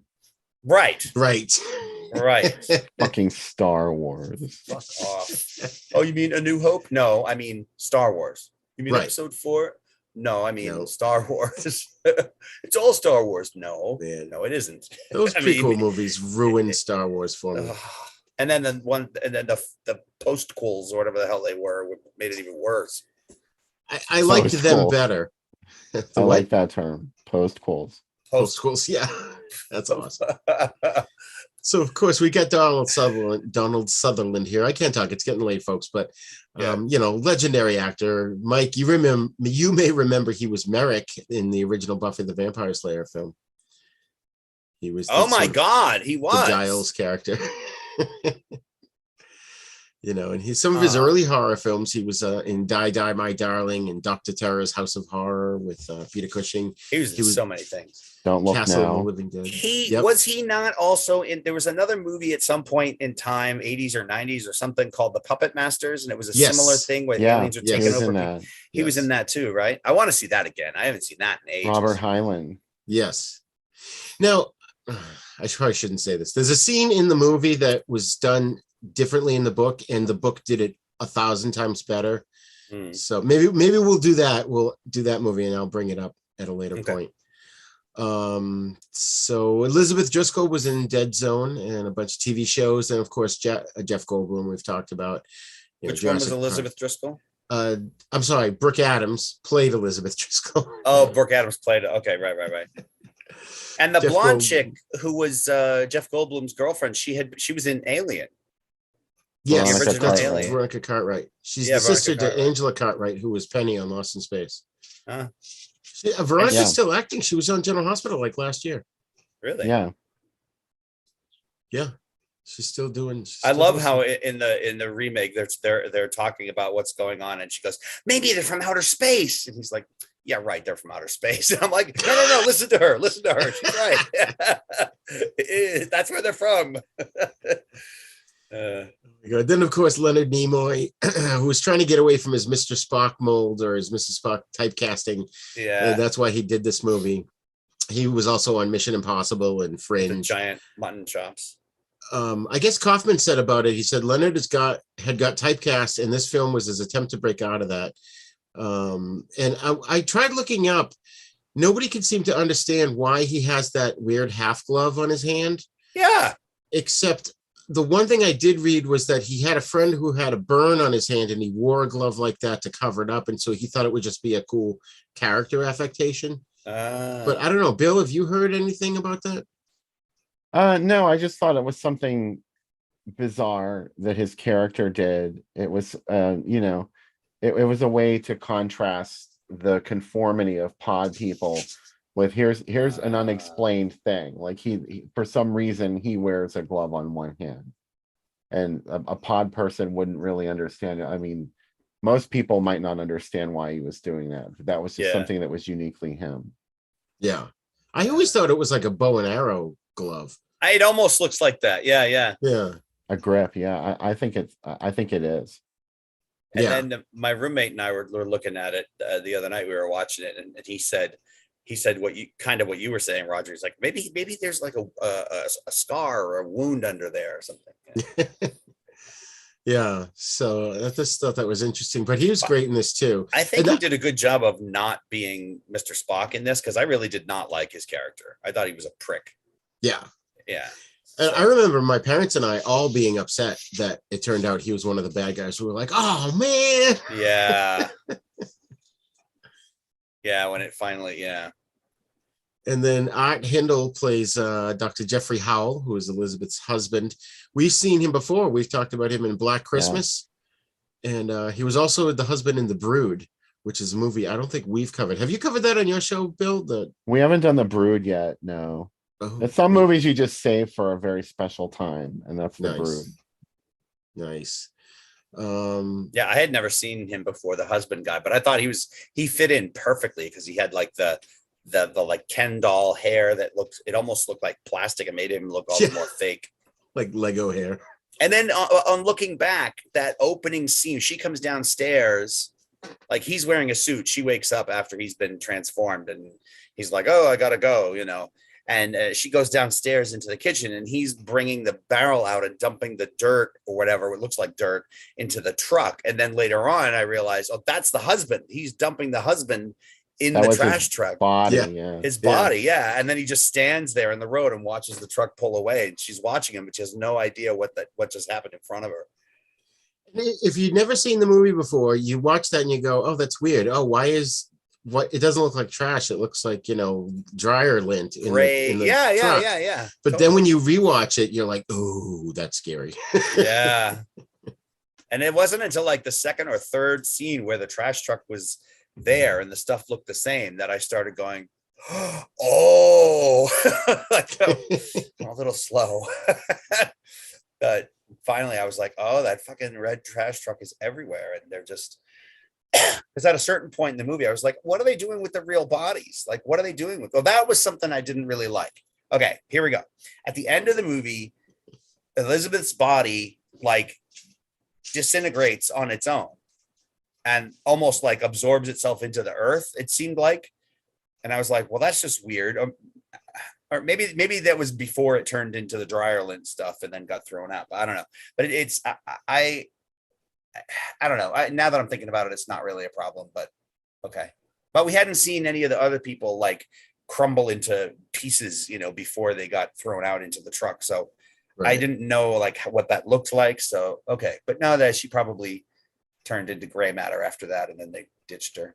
They only hinted at it. They didn't actually show it happen, but you started to understand that's the reason why all these garbage trucks were driving around, because all these people's bodies had to go somewhere. So they were. But we never saw the bodies turn into that gray shit. No. So that's I think what threw me at the end. I was like, what's happening to her? Because I thought they did some hocus pocus whammy jammy to get it. They saved it for her because she was sympathetic. She was an audience, a character that the audience loved. So if you see it happen to her, then that's the scary shit. But I wish they had shown it. I mean, this is me being nitpicky, but I wish they had, like, obviously the fact that she started to crumble scared the shit out of him. But I almost wish that there had been like a quick shot of her on the ground turning all gray, and, so that it would make a really direct visual connection for the viewer. Like, this is what happens to the human body, and that's what they've been putting in the trucks. But instead, I got the sense that something different was happening to her, and I didn't, I don't know, whatever. I would have liked it better if there was like a quick shot of like, not only is she crumbling into pus and ooze and bits and pieces, but the next stage in that is for her to turn all grayified and funky, and then they put her in the truck. One thing too I wanted to mention was that the director of the original, Don Siegel, plays a taxi driver in this, and the dude from the first one is in it. I was just gonna say Kevin McCarthy from the original. Yeah, he runs up to the car and he's like, "You're next. You're next. Yeah, get out of here. Run away. It's bad." I think, hasn't he even shown up on The Simpsons and done the same exact thing? Probably. Like just literally run through a scene yelling, "You're next. Get out of here. Run away." He was doing that for the rest of his life. Yeah. Yeah, but I recognized him right away as soon as he came out and like started pounding on the windshield, even though the windshield was cracked and you couldn't see through it super clearly. Right away, I was like, "That's the guy from the original." His voice is so distinct, and his face, like it was just so perfect. Yeah, the way they put that. That's got to go down in history as like one of the best cameos ever. Oh yeah, yeah, it's totally inspired. And it fit right in. It was almost like a direct line from the first one to this one, you know, because there was a scene in the original one of him running up to cars and stuff. And yeah, saying pretty much the same thing too, I think, right? Yeah. Almost just word for word. Yeah. Joe Dante had him do it again in Piranha. Oh, that's really? Right. Yeah, he runs out of from the wings and he's like, "What are you doing?" They're fighting with Heather Menzies and Bradford Tillman. That's right. Oh, I can't wait to see that at the drive-in. Oh, me too. 1 week. I know. Well, in 1 week it'll all have been over. I don't want to think about that. A few days. Don't focus on that. Don't focus on that. All right, so I'm going to share the movie ads, and here's another place to go. Is this?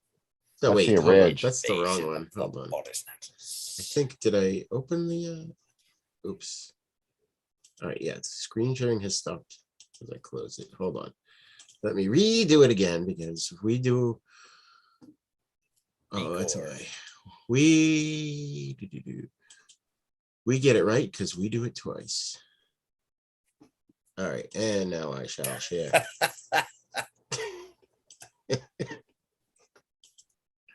All right, here we go. The seed is planted, terror grows. I can't see the top yet because there's a thing. Oh, there we go. From deep space. Oh, yeah. Oh, that's a cool one. Phil, you sent that one, right? Yeah, this is one of the more unusual ads. There were 3 major ad designs for this movie, and this is one of them. They're rarely seen. It kind of looks like a rubber glove to me. Yeah. You want to draw a gobbler thing on it and make it a turkey. Yeah. Yes. The thumb looks disproportionate on the back of a paper plate. Oh yeah, the thumb is pretty long. That is weird, huh? I think she's adorable. Donald Sutherland, bless him. I think looks much better as an older actor. Like, I just think he's so weird looking, and he sounds weird, and he's a great actor, but he's just got the weirdest little voice, and his face is all creepy and goofy, and I don't know. You know what irritates me? What irritates me every time I see it in this movie is when they're in the car together and he starts to tell her a joke and then she cuts him off and goes, "Oh no, wait, I've heard that one." And I'm like, I always want to know what the end of the joke is. Oh, I know what it is. He even says to her, "Well, can I tell you again?" And she goes, "Okay." The punchline is, he says, "I have good news for you and bad news for you. The bad news is all we have to eat is camel shit. The good news is there's a lot of it." That's the joke. Okay. That's funny. Maybe that's why they left the punchline out. It's not that funny. Well, I didn't tell the first part of the joke, so you know. Well, but he did in the movie. He did, yeah. Man, now there's something I must tell you. All right, so then let's go. Oh, wait, Bill, I cut you off. Were you going to say something else? Oh, I don't remember. It'll come back to me. We were talking about how goofy Donald Sutherland looks. Brooke Evans is a total crush. I have to say, she's really cute, and I love her in this. I love her in Shockwaves. I love her in the Kindred, or no, wait, not the Kindred. The other killer baby movie. Was it Unseen? The Unborn, I think it was called. No, it was The Unseen. No, she's not in the Unseen. That's Barbara Bach and right. A couple other folks, but not her. Okay. Yeah, she's adorable. Afterwards, I remember seeing her in college in film school. We watched The Glass Menagerie. I think she was in that. Oh, but yeah, you know, it's funny what you said about Donald Sutherland because we were watching. Charlene and I were watching that documentary I told you called Moon Age Daydream about David Bowie, which is really good. And through the years, as he got older, he got better looking. Yeah. I even looked at him, I'm like, wait a minute, does he look better older than he did younger? And she's like, yeah, he kind of does. Yeah, it's weird. Now, here's that iconic image. don't quite use it, but that whole shot of them running up the street, and the shadows, and you could just see them in silhouette. That's an iconic image. I remember that from the commercials. Yeah. And it's the same tagline. This is from. That's a great poster. I like that a lot. This is Connecticut, East Hartford. And it's like this distorted version of the same people at the bottom. Like, it's them, but it's not them. Yeah. That's really It's cool. The same image. I mean, this image rather is what I meant to say was the more common one. Right. This was the ad that most people saw. Yeah. That's cool. Starts today. I think I had one that was similar coming up. This is a good one. You'll never close your eyes. Does she do that? And that's her. Yep. She does. Oh, right. She does. That's right. At one point, she's naked in the movie when she does it, but they filmed a clothed version of it too for TV. Yeah. And I noticed when she does it, like her tongue curls up in this weird way. It makes her look even more unhuman. Yeah. Inhuman. Like she opens her mouth and screams, but it's the fact that she like does this weird like flip with her tongue and makes her look even more just creepier, and it's not like a normal person screaming. It's just a fucked up thing happening. Yeah. You'll never close your eyes again. It sounds like a pig squealing. Mm-hmm. Yes. Yeah. With electrodes attached to his nuts. And is this England? Yeah, Leicester Square. It's from London. Because it's got the X there. The really fucked up thing in this movie was the dog. Yeah. The dog with the human face. Jesus fuck. What was that? It was like the pods made an attempt to assimilate an animal. Well, because he smashed the pod when it was near the hobo and the dog were sleeping. He kicked it. That's right. Yeah.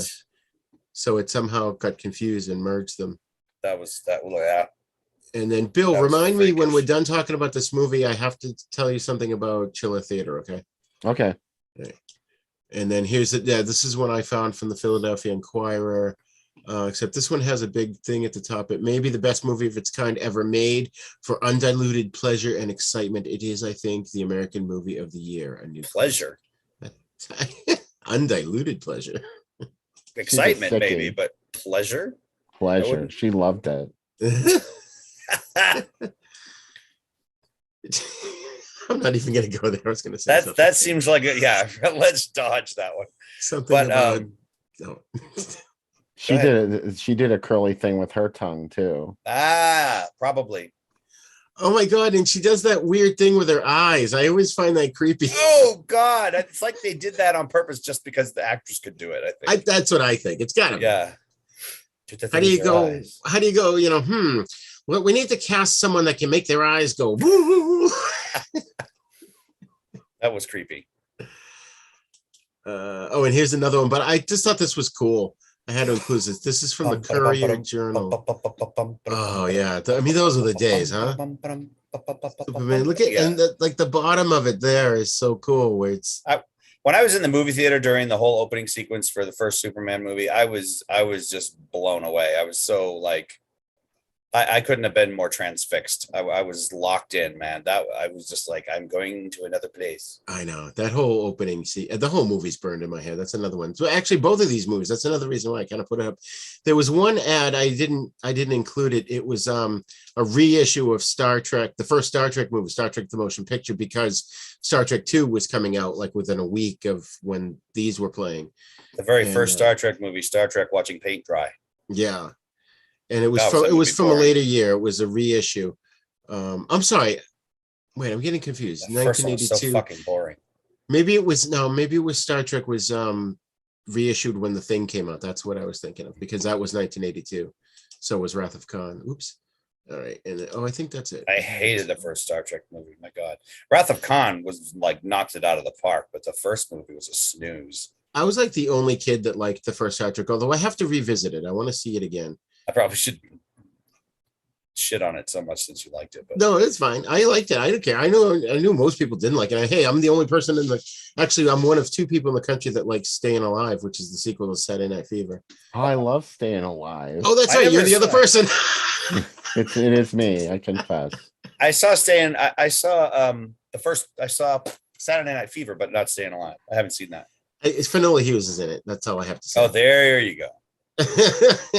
Now it all makes sense. All right, so I'm going to stop the share. Stop the share. Stop sharing. So I guess Philip Kaufman wanted to change it to from being in a small town to the big city because he wanted to see what would happen if pods landed in a place that's advanced and progressive in politics and all that stuff. He wanted to kind of play around in that sandbox, which I thought was kind of cool. That's what makes this movie unique. That's this movie's message.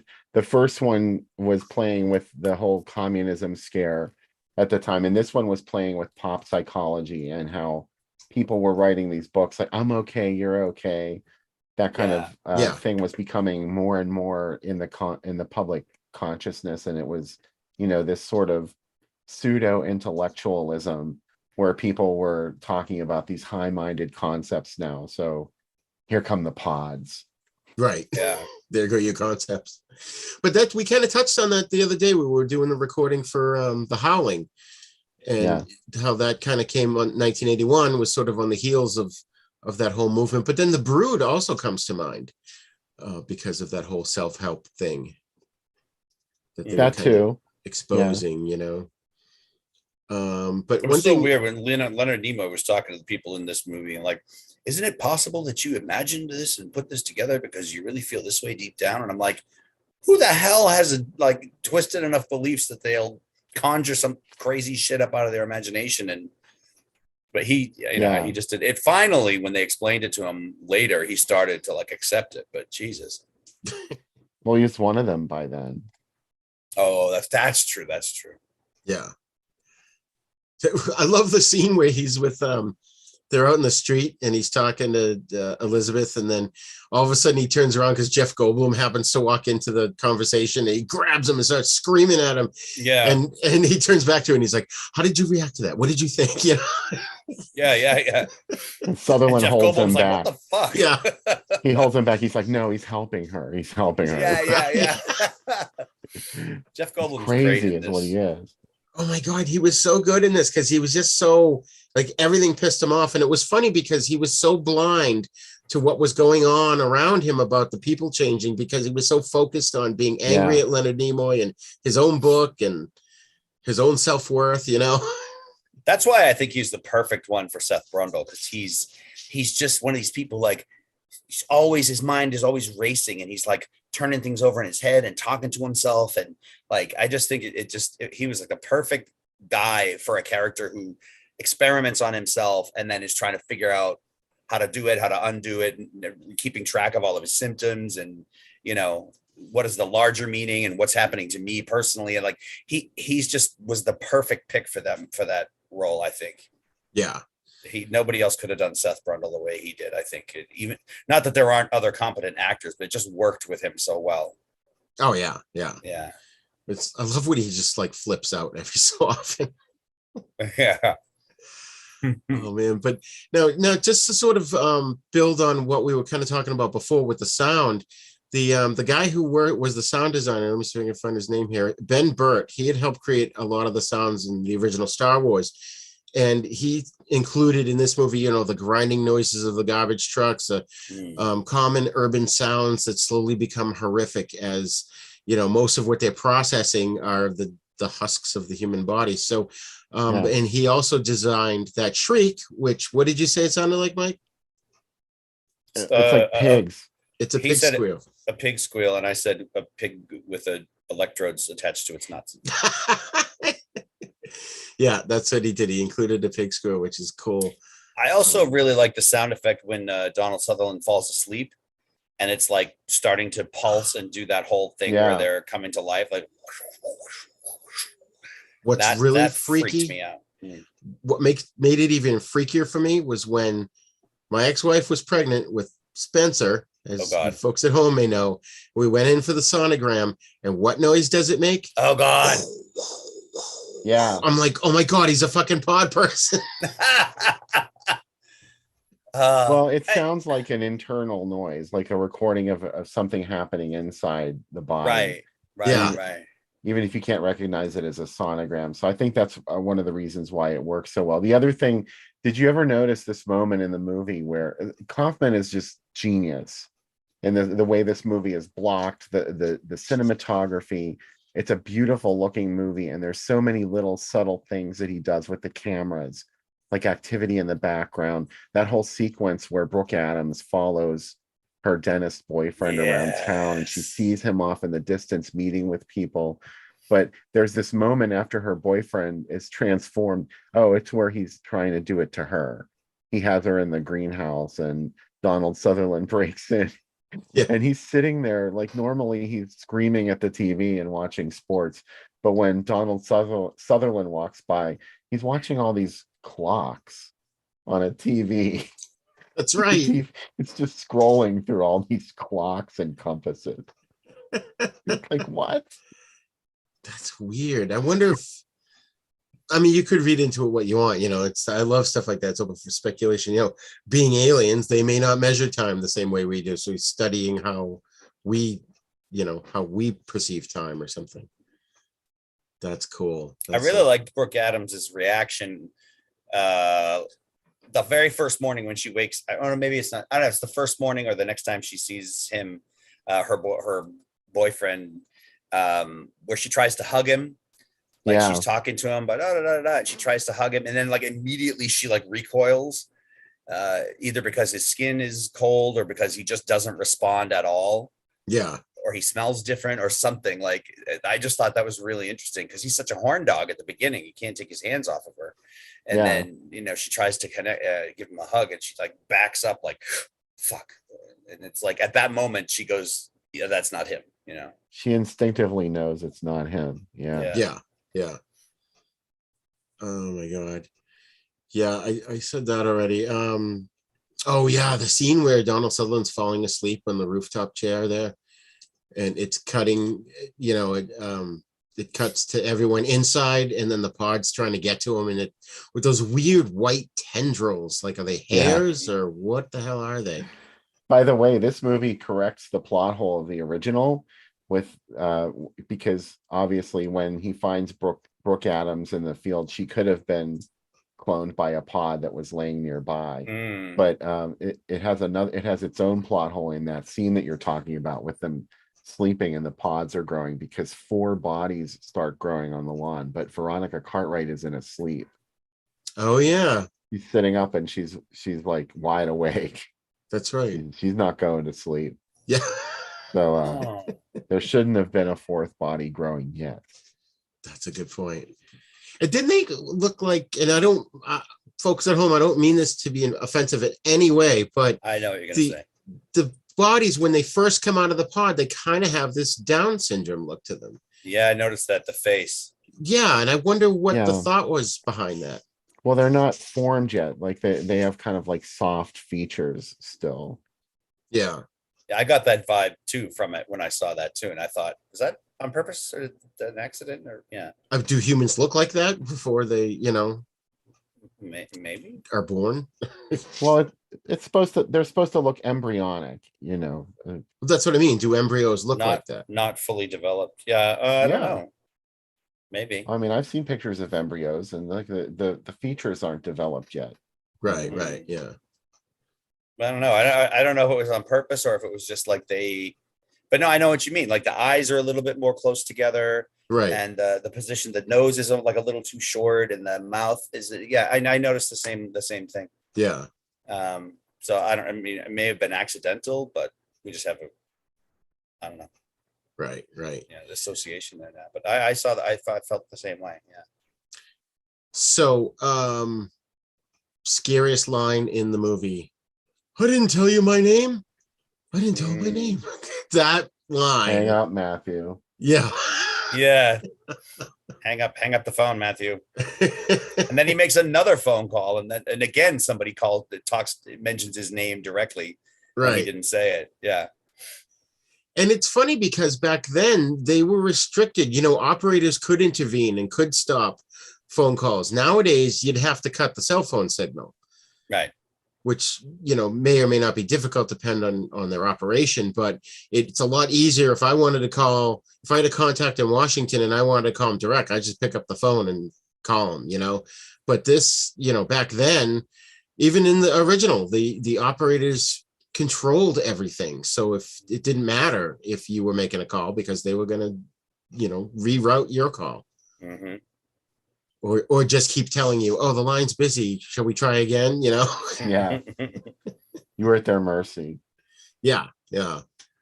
So, oh my God, it's just funny though how times have changed. But yeah, this movie, I don't know, I really love this movie. Like I said, it was kind of a big deal in my household too, because we loved the original, and I don't think my parents had seen it, because I remember them reacting along with me watching it on TV. But and of course the depressing ending where it turns out Donald Sutherland, and it was funny because he tells Elizabeth at one point to, just don't show emotion, just fake it. And so they're able to, for a while, walk amongst them, because nobody notices that they're not reacting like a human would react. But then what's her name, Veronica Cartwright, kind of figures it out on her own, and she's like, they can be fooled, and then It worked for her. She was the last one alive. And I love her reaction when he's like, she just stands, she doesn't run or anything, just stands still, and just her mind just breaks into pieces at that moment. Like, fuck, I thought I had one other person that I could rely on, and now he's part of it too, and she just like cannot handle it. She's just like screaming and shaking her head, like in denial, just denying, like, this cannot be true. Yeah, that is great. Her reaction was so fucking awesome. And one element too that I forgot to mention, I really loved in this movie, and it always stuck with me for years, was when Jeff Goldblum basically does an act of ultimate heroism by running off and leading all the aliens away from them so they could get away. I always love that scene. That just kind of stuck a chord with me, man. Yeah. No, that kind of self-sacrifice is. And I love that. I love in movies where the situation gets bad enough where you have to say, where somebody's like, okay, somehow we have to make this big sacrifice in order to, do what we're doing. Yeah. And then I hate it when it seems like someone's going to sacrifice themselves and then the filmmakers chicken out. Like, did you guys see that movie Mimic about the giant bugs and stuff? Yeah, a long time ago. One scene where, I don't know if it's David Strathairn or who the actor is, and he's like down in some tunnel with some pipes, and he turns on all the natural gas valves and like just waits, and while the other girl Mira Sorvino is escaping or something, and he just waits for the whole thing to fill up with the gas while they're like converging on him, and then at a certain point he just like lights a lighter or does something to ignite the gas, and it's like boom, and I'm like, oh, that's so awesome. He fucking just sacrificed himself, and the next shot is him like plunging under the water and all the fire is above him. And I'm like, there's no way he could have gotten under the water before the fire engulfed him along with them. There's no fucking way. Because he was the one who lived. And I was like, I was so pissed when that happened. I was like, you bunch of chicken shit filmmakers. Like, it would have been so powerful if he had actually killed himself to wipe out like 15 of them, Right. Was it Tom Sizemore's character? No. Oh. I don't know why I said David Strathairn, but that's the guy looked kind of like him. I don't know if it was him. But. Well, if he could survive, one of them could survive too. That's why the character should really have to die, because if you're in it, you died. And there were a lot more of them. He wasn't killing all of them. He was just killing all the ones right there to make it more likely that the Mira Sorvino's character could escape. But when they pussied out of that, I was so pissed. Not only is it a cop out, but it doesn't make sense. Like, like all the tension, all the buildup of them coming closer, and him, like the desperation on his face, he's about to do it, and they filmed it, and then somebody went, "Oh, that's a little harsh. Let's give him a way out." Yeah, it didn't test well with audiences. Oh, come on, you bunch of wuss. Frank Polvino asked in the chat, which movie did Donald Sutherland play 3 characters? And that was Castle of the Living Dead. Yeah. Because one of the characters he's disguised as a woman. Yeah, he's an old hag that lives in Yeah. the forest, and then he plays two other male characters as well. Yeah. Hmm. Jeremy Northam, is that the guy you're thinking of, Mike? I don't know. I'd have to see his maybe. Either that or Josh Brolin, but Josh Brolin would have been young in that. Maybe just I'm wrong looking at about which movie it was. I thought it was a mimic, but maybe I'm thinking of something else. I thought Tom Sizemore was in this. Norman Reedus was in it too. Wow. That's weird. I could have sworn Tom Sizemore was in Mimic. Oh well, I just remember the cool premise of the bugs that look like dudes in trench coats. So That was cool. Yeah. all right, so let's wrap up the remake of Invasion of the Body Snatchers from 1978. And Bill, why don't you give us your assessment, your final thoughts? It's a movie I can watch over and over again. It's a little long, but it's totally worth it because it's such a visual feast for the eyes. There are so many levels to the movie that you can appreciate. And I just love the way the scenes are constructed, the sound design, the special effects, the actors. It's one of those rare occasions where so many different elements come together in one movie for me. So highly, highly recommended. It's one of my favorite movies of ever. Nice. Michael? Like I said earlier, I really liked it more this time than any other time that I've watched it, but I don't think I ever need to see it again. I'm good. Like I like it, I get it, it's cool, but I don't. It's like John Carpenter's The Thing. I'll watch it again any day. The remake of The Fly, I'll watch that again any day. Invasion of the Body Snatchers, don't really care. Watch it, don't watch it. If I do watch it, I'm not going to pay that much attention to it because I don't know. To me, it's just not. Not that I like it, and I understand it's a classic, it's well made, blah blah blah. But I just don't think I ever have the interest to sit through it all the way again. Fair enough. Fair enough. I think this is one of my favorites too. It's I just part of it too was when you first saw it, and for me, it was I was terrified even watching it on network TV back in the day. I think it's a classic right up there with the original. I've seen it many times over the years. You know, I love the themes of paranoia and, you know, losing your identity, which I think is still today, whether it's communism or cancel culture, whatever you want to put the label you want to put on it. There's always a level of people being afraid of losing their identity. And, you know, and I think that, you know, getting into like an extreme no-win situation, something like this, I always find terrifying at its core. And like I said, it's required viewing. So folks, you should check it out. I think you should check out the original first and then watch this one. That's my opinion. Bill saw it the other way around. So whatever works for you. So there were two more remakes after this we should mention too. It was Jeremy Northam. Okay. Jeremy Northam. I tried to push those out of my head. The remakes? Yeah. There was one just called Body Snatchers, right? Yeah, that's the good one. That's the one I liked. Is the one with Forrest Tucker? Snatchers. Yeah. Okay. But the fourth one with Nicole Kidman, I don't know. That even had a Right. happy ending, which is not allowed. Right. Yeah. Yeah, those I think I've just blocked out of my memory. I know I've seen them both, but I don't remember anything from them. I don't even remember what my criticism may have been from them. Yeah. So before we break here, Bill, I just wanted to mention to you, did you get to watch this past weekend's Chiller Theater? No, I didn't. I still have not. I've seen none of it yet. So. Oh, okay.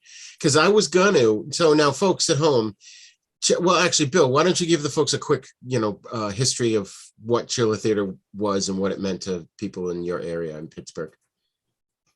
It was a horror host show that started in the 60s. And as it continued over the years, it grew stronger and stronger in local ratings. I was on channel 11 here in Pittsburgh. And at one point when Saturday Night Live debuted on NBC, Chiller Theater was on Saturday night at 11:30, at least in the time period that I watch it. There was a while when it was on in the afternoon, But when I came along in the mid 70s, it was on at 11:30 at night, and they showed two movies. So it was on all night, pretty much. And um NBC, 11 was an NBC affiliate, and they didn't pick up Saturday Night Live in Pittsburgh. You had to watch it on another channel because Chiller Theater had bigger ratings than Saturday Night Live, at least in Pittsburgh. It was such a Pittsburgh tradition. A great guy named Bill Cardill hosted it, Chili Billy. There was a cast of characters that performed sketches in between the commercial breaks, set in a haunted castle. So it was a lot of fun. Nice. And it got canceled in what, like the mid to late 80s? Well, it really stopped being Chiller Theater as we knew it in the early 80s. Because eventually Saturday Night Live won, and they started pushing Chiller. It wouldn't start until SNL was over. Right. And sometimes they would actually show two movies, and the second one would be on at like 3 a.m, and nobody was watching that. So then they cut it to just one movie, and then they kept being more and more brutal to it. Like, but they put something on after Saturday Night Live, and they're like, okay, Chiller can come on at 2 a.m. And by then nobody was watching, and they stopped filming the Chili Billy segments. So even though it was still called Chiller Theater, it wasn't the same program as before. Finally went off the air like in 84, I think, or 85. Okay. And ironically, since Channel 11 obviously wanted to kill Chiller Theater, they didn't want it to be on anymore. They replaced it with another horror movie slot called Haunted Hollywood, where John Carradine narrated in between the commercial breaks. That's funny. That's funny. Well, Chiller's back now for a limited run, and it's been spearheaded by, I think, the local weatherman, right? Scott Harbaugh, one of the weathermen. Yeah.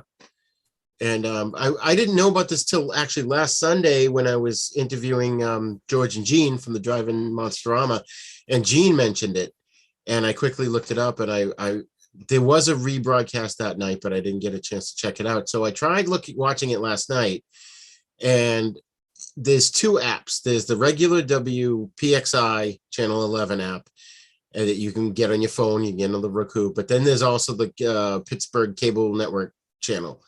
That's PCNC. And when I looked at the schedule online, it said Chiller was only going to play on PCNC. And when I got the app, but you have to sign up for it, and they charge you like either $15 a month or $40 a year. And I was thinking, I almost did it. And then it was like, well, but then I'm not going to be able to watch it next week because I'm going to be at the Drive-In Monsterama. So I was going to, just fork over the $14.99 for a month and watch them. And so I'm just was saying I'm a little bummed. I really wish they would make it more widely available, more easy to watch, for people without having to charge you $15, But well, I don't know where everybody's watching it because none of the people I know paid for it. No, if you're local, you don't have to because it's a substation. Okay. So you get it on your cable or satellite. But for those of us that aren't in Pennsylvania, we have to pay for it. So that's it, folks. That's my rant on Chiller Theater. And thank you for joining us for this month's Fright Lounge. Wow, it's 11:30 already. If you're still with us, we appreciate it. So you can check out all my shows and blogs at havenpodcasts.com. And Bill? Go to driveinasylum.com. That'll take you to my Etsy shop where you can buy Drive-In Asylum. There's a brand new issue just about to drop. Hopefully I'll have the new issues by the time we do the drive-in on Friday. Fingers crossed. Awesome. Fingers crossed. And you can watch my program is called the Drive-In Asylum Double Feature. It's on the Groovy Doom Facebook page and YouTube channel every Saturday night, usually at 8 p.m. Excellent. Mike Hill, as always, thank you for joining us. Absolutely. And always enjoyable. Maybe you could send some of your good Hawaii weather our way. Would appreciate it. I'll try. It's getting fucking hot during the day. It's nice and breezy at night, but the day, like the hotter part of the year is coming for us. It's that kind of the opposite of like winter. Like when it's winter, we're on the East Coast or on the mainland. Here it's like October, November, December, January, February, March is like the hotter half of the year. And we're getting right into it soon. Today, the UV level was like super high. So, but I Wow. wasn't outside today, so that's good. Excellent. Excellent. All right. Well, thanks a lot. Thanks for joining us, folks. Join us again next month and we'll let you know what we're going to talk about. Bye. Bye.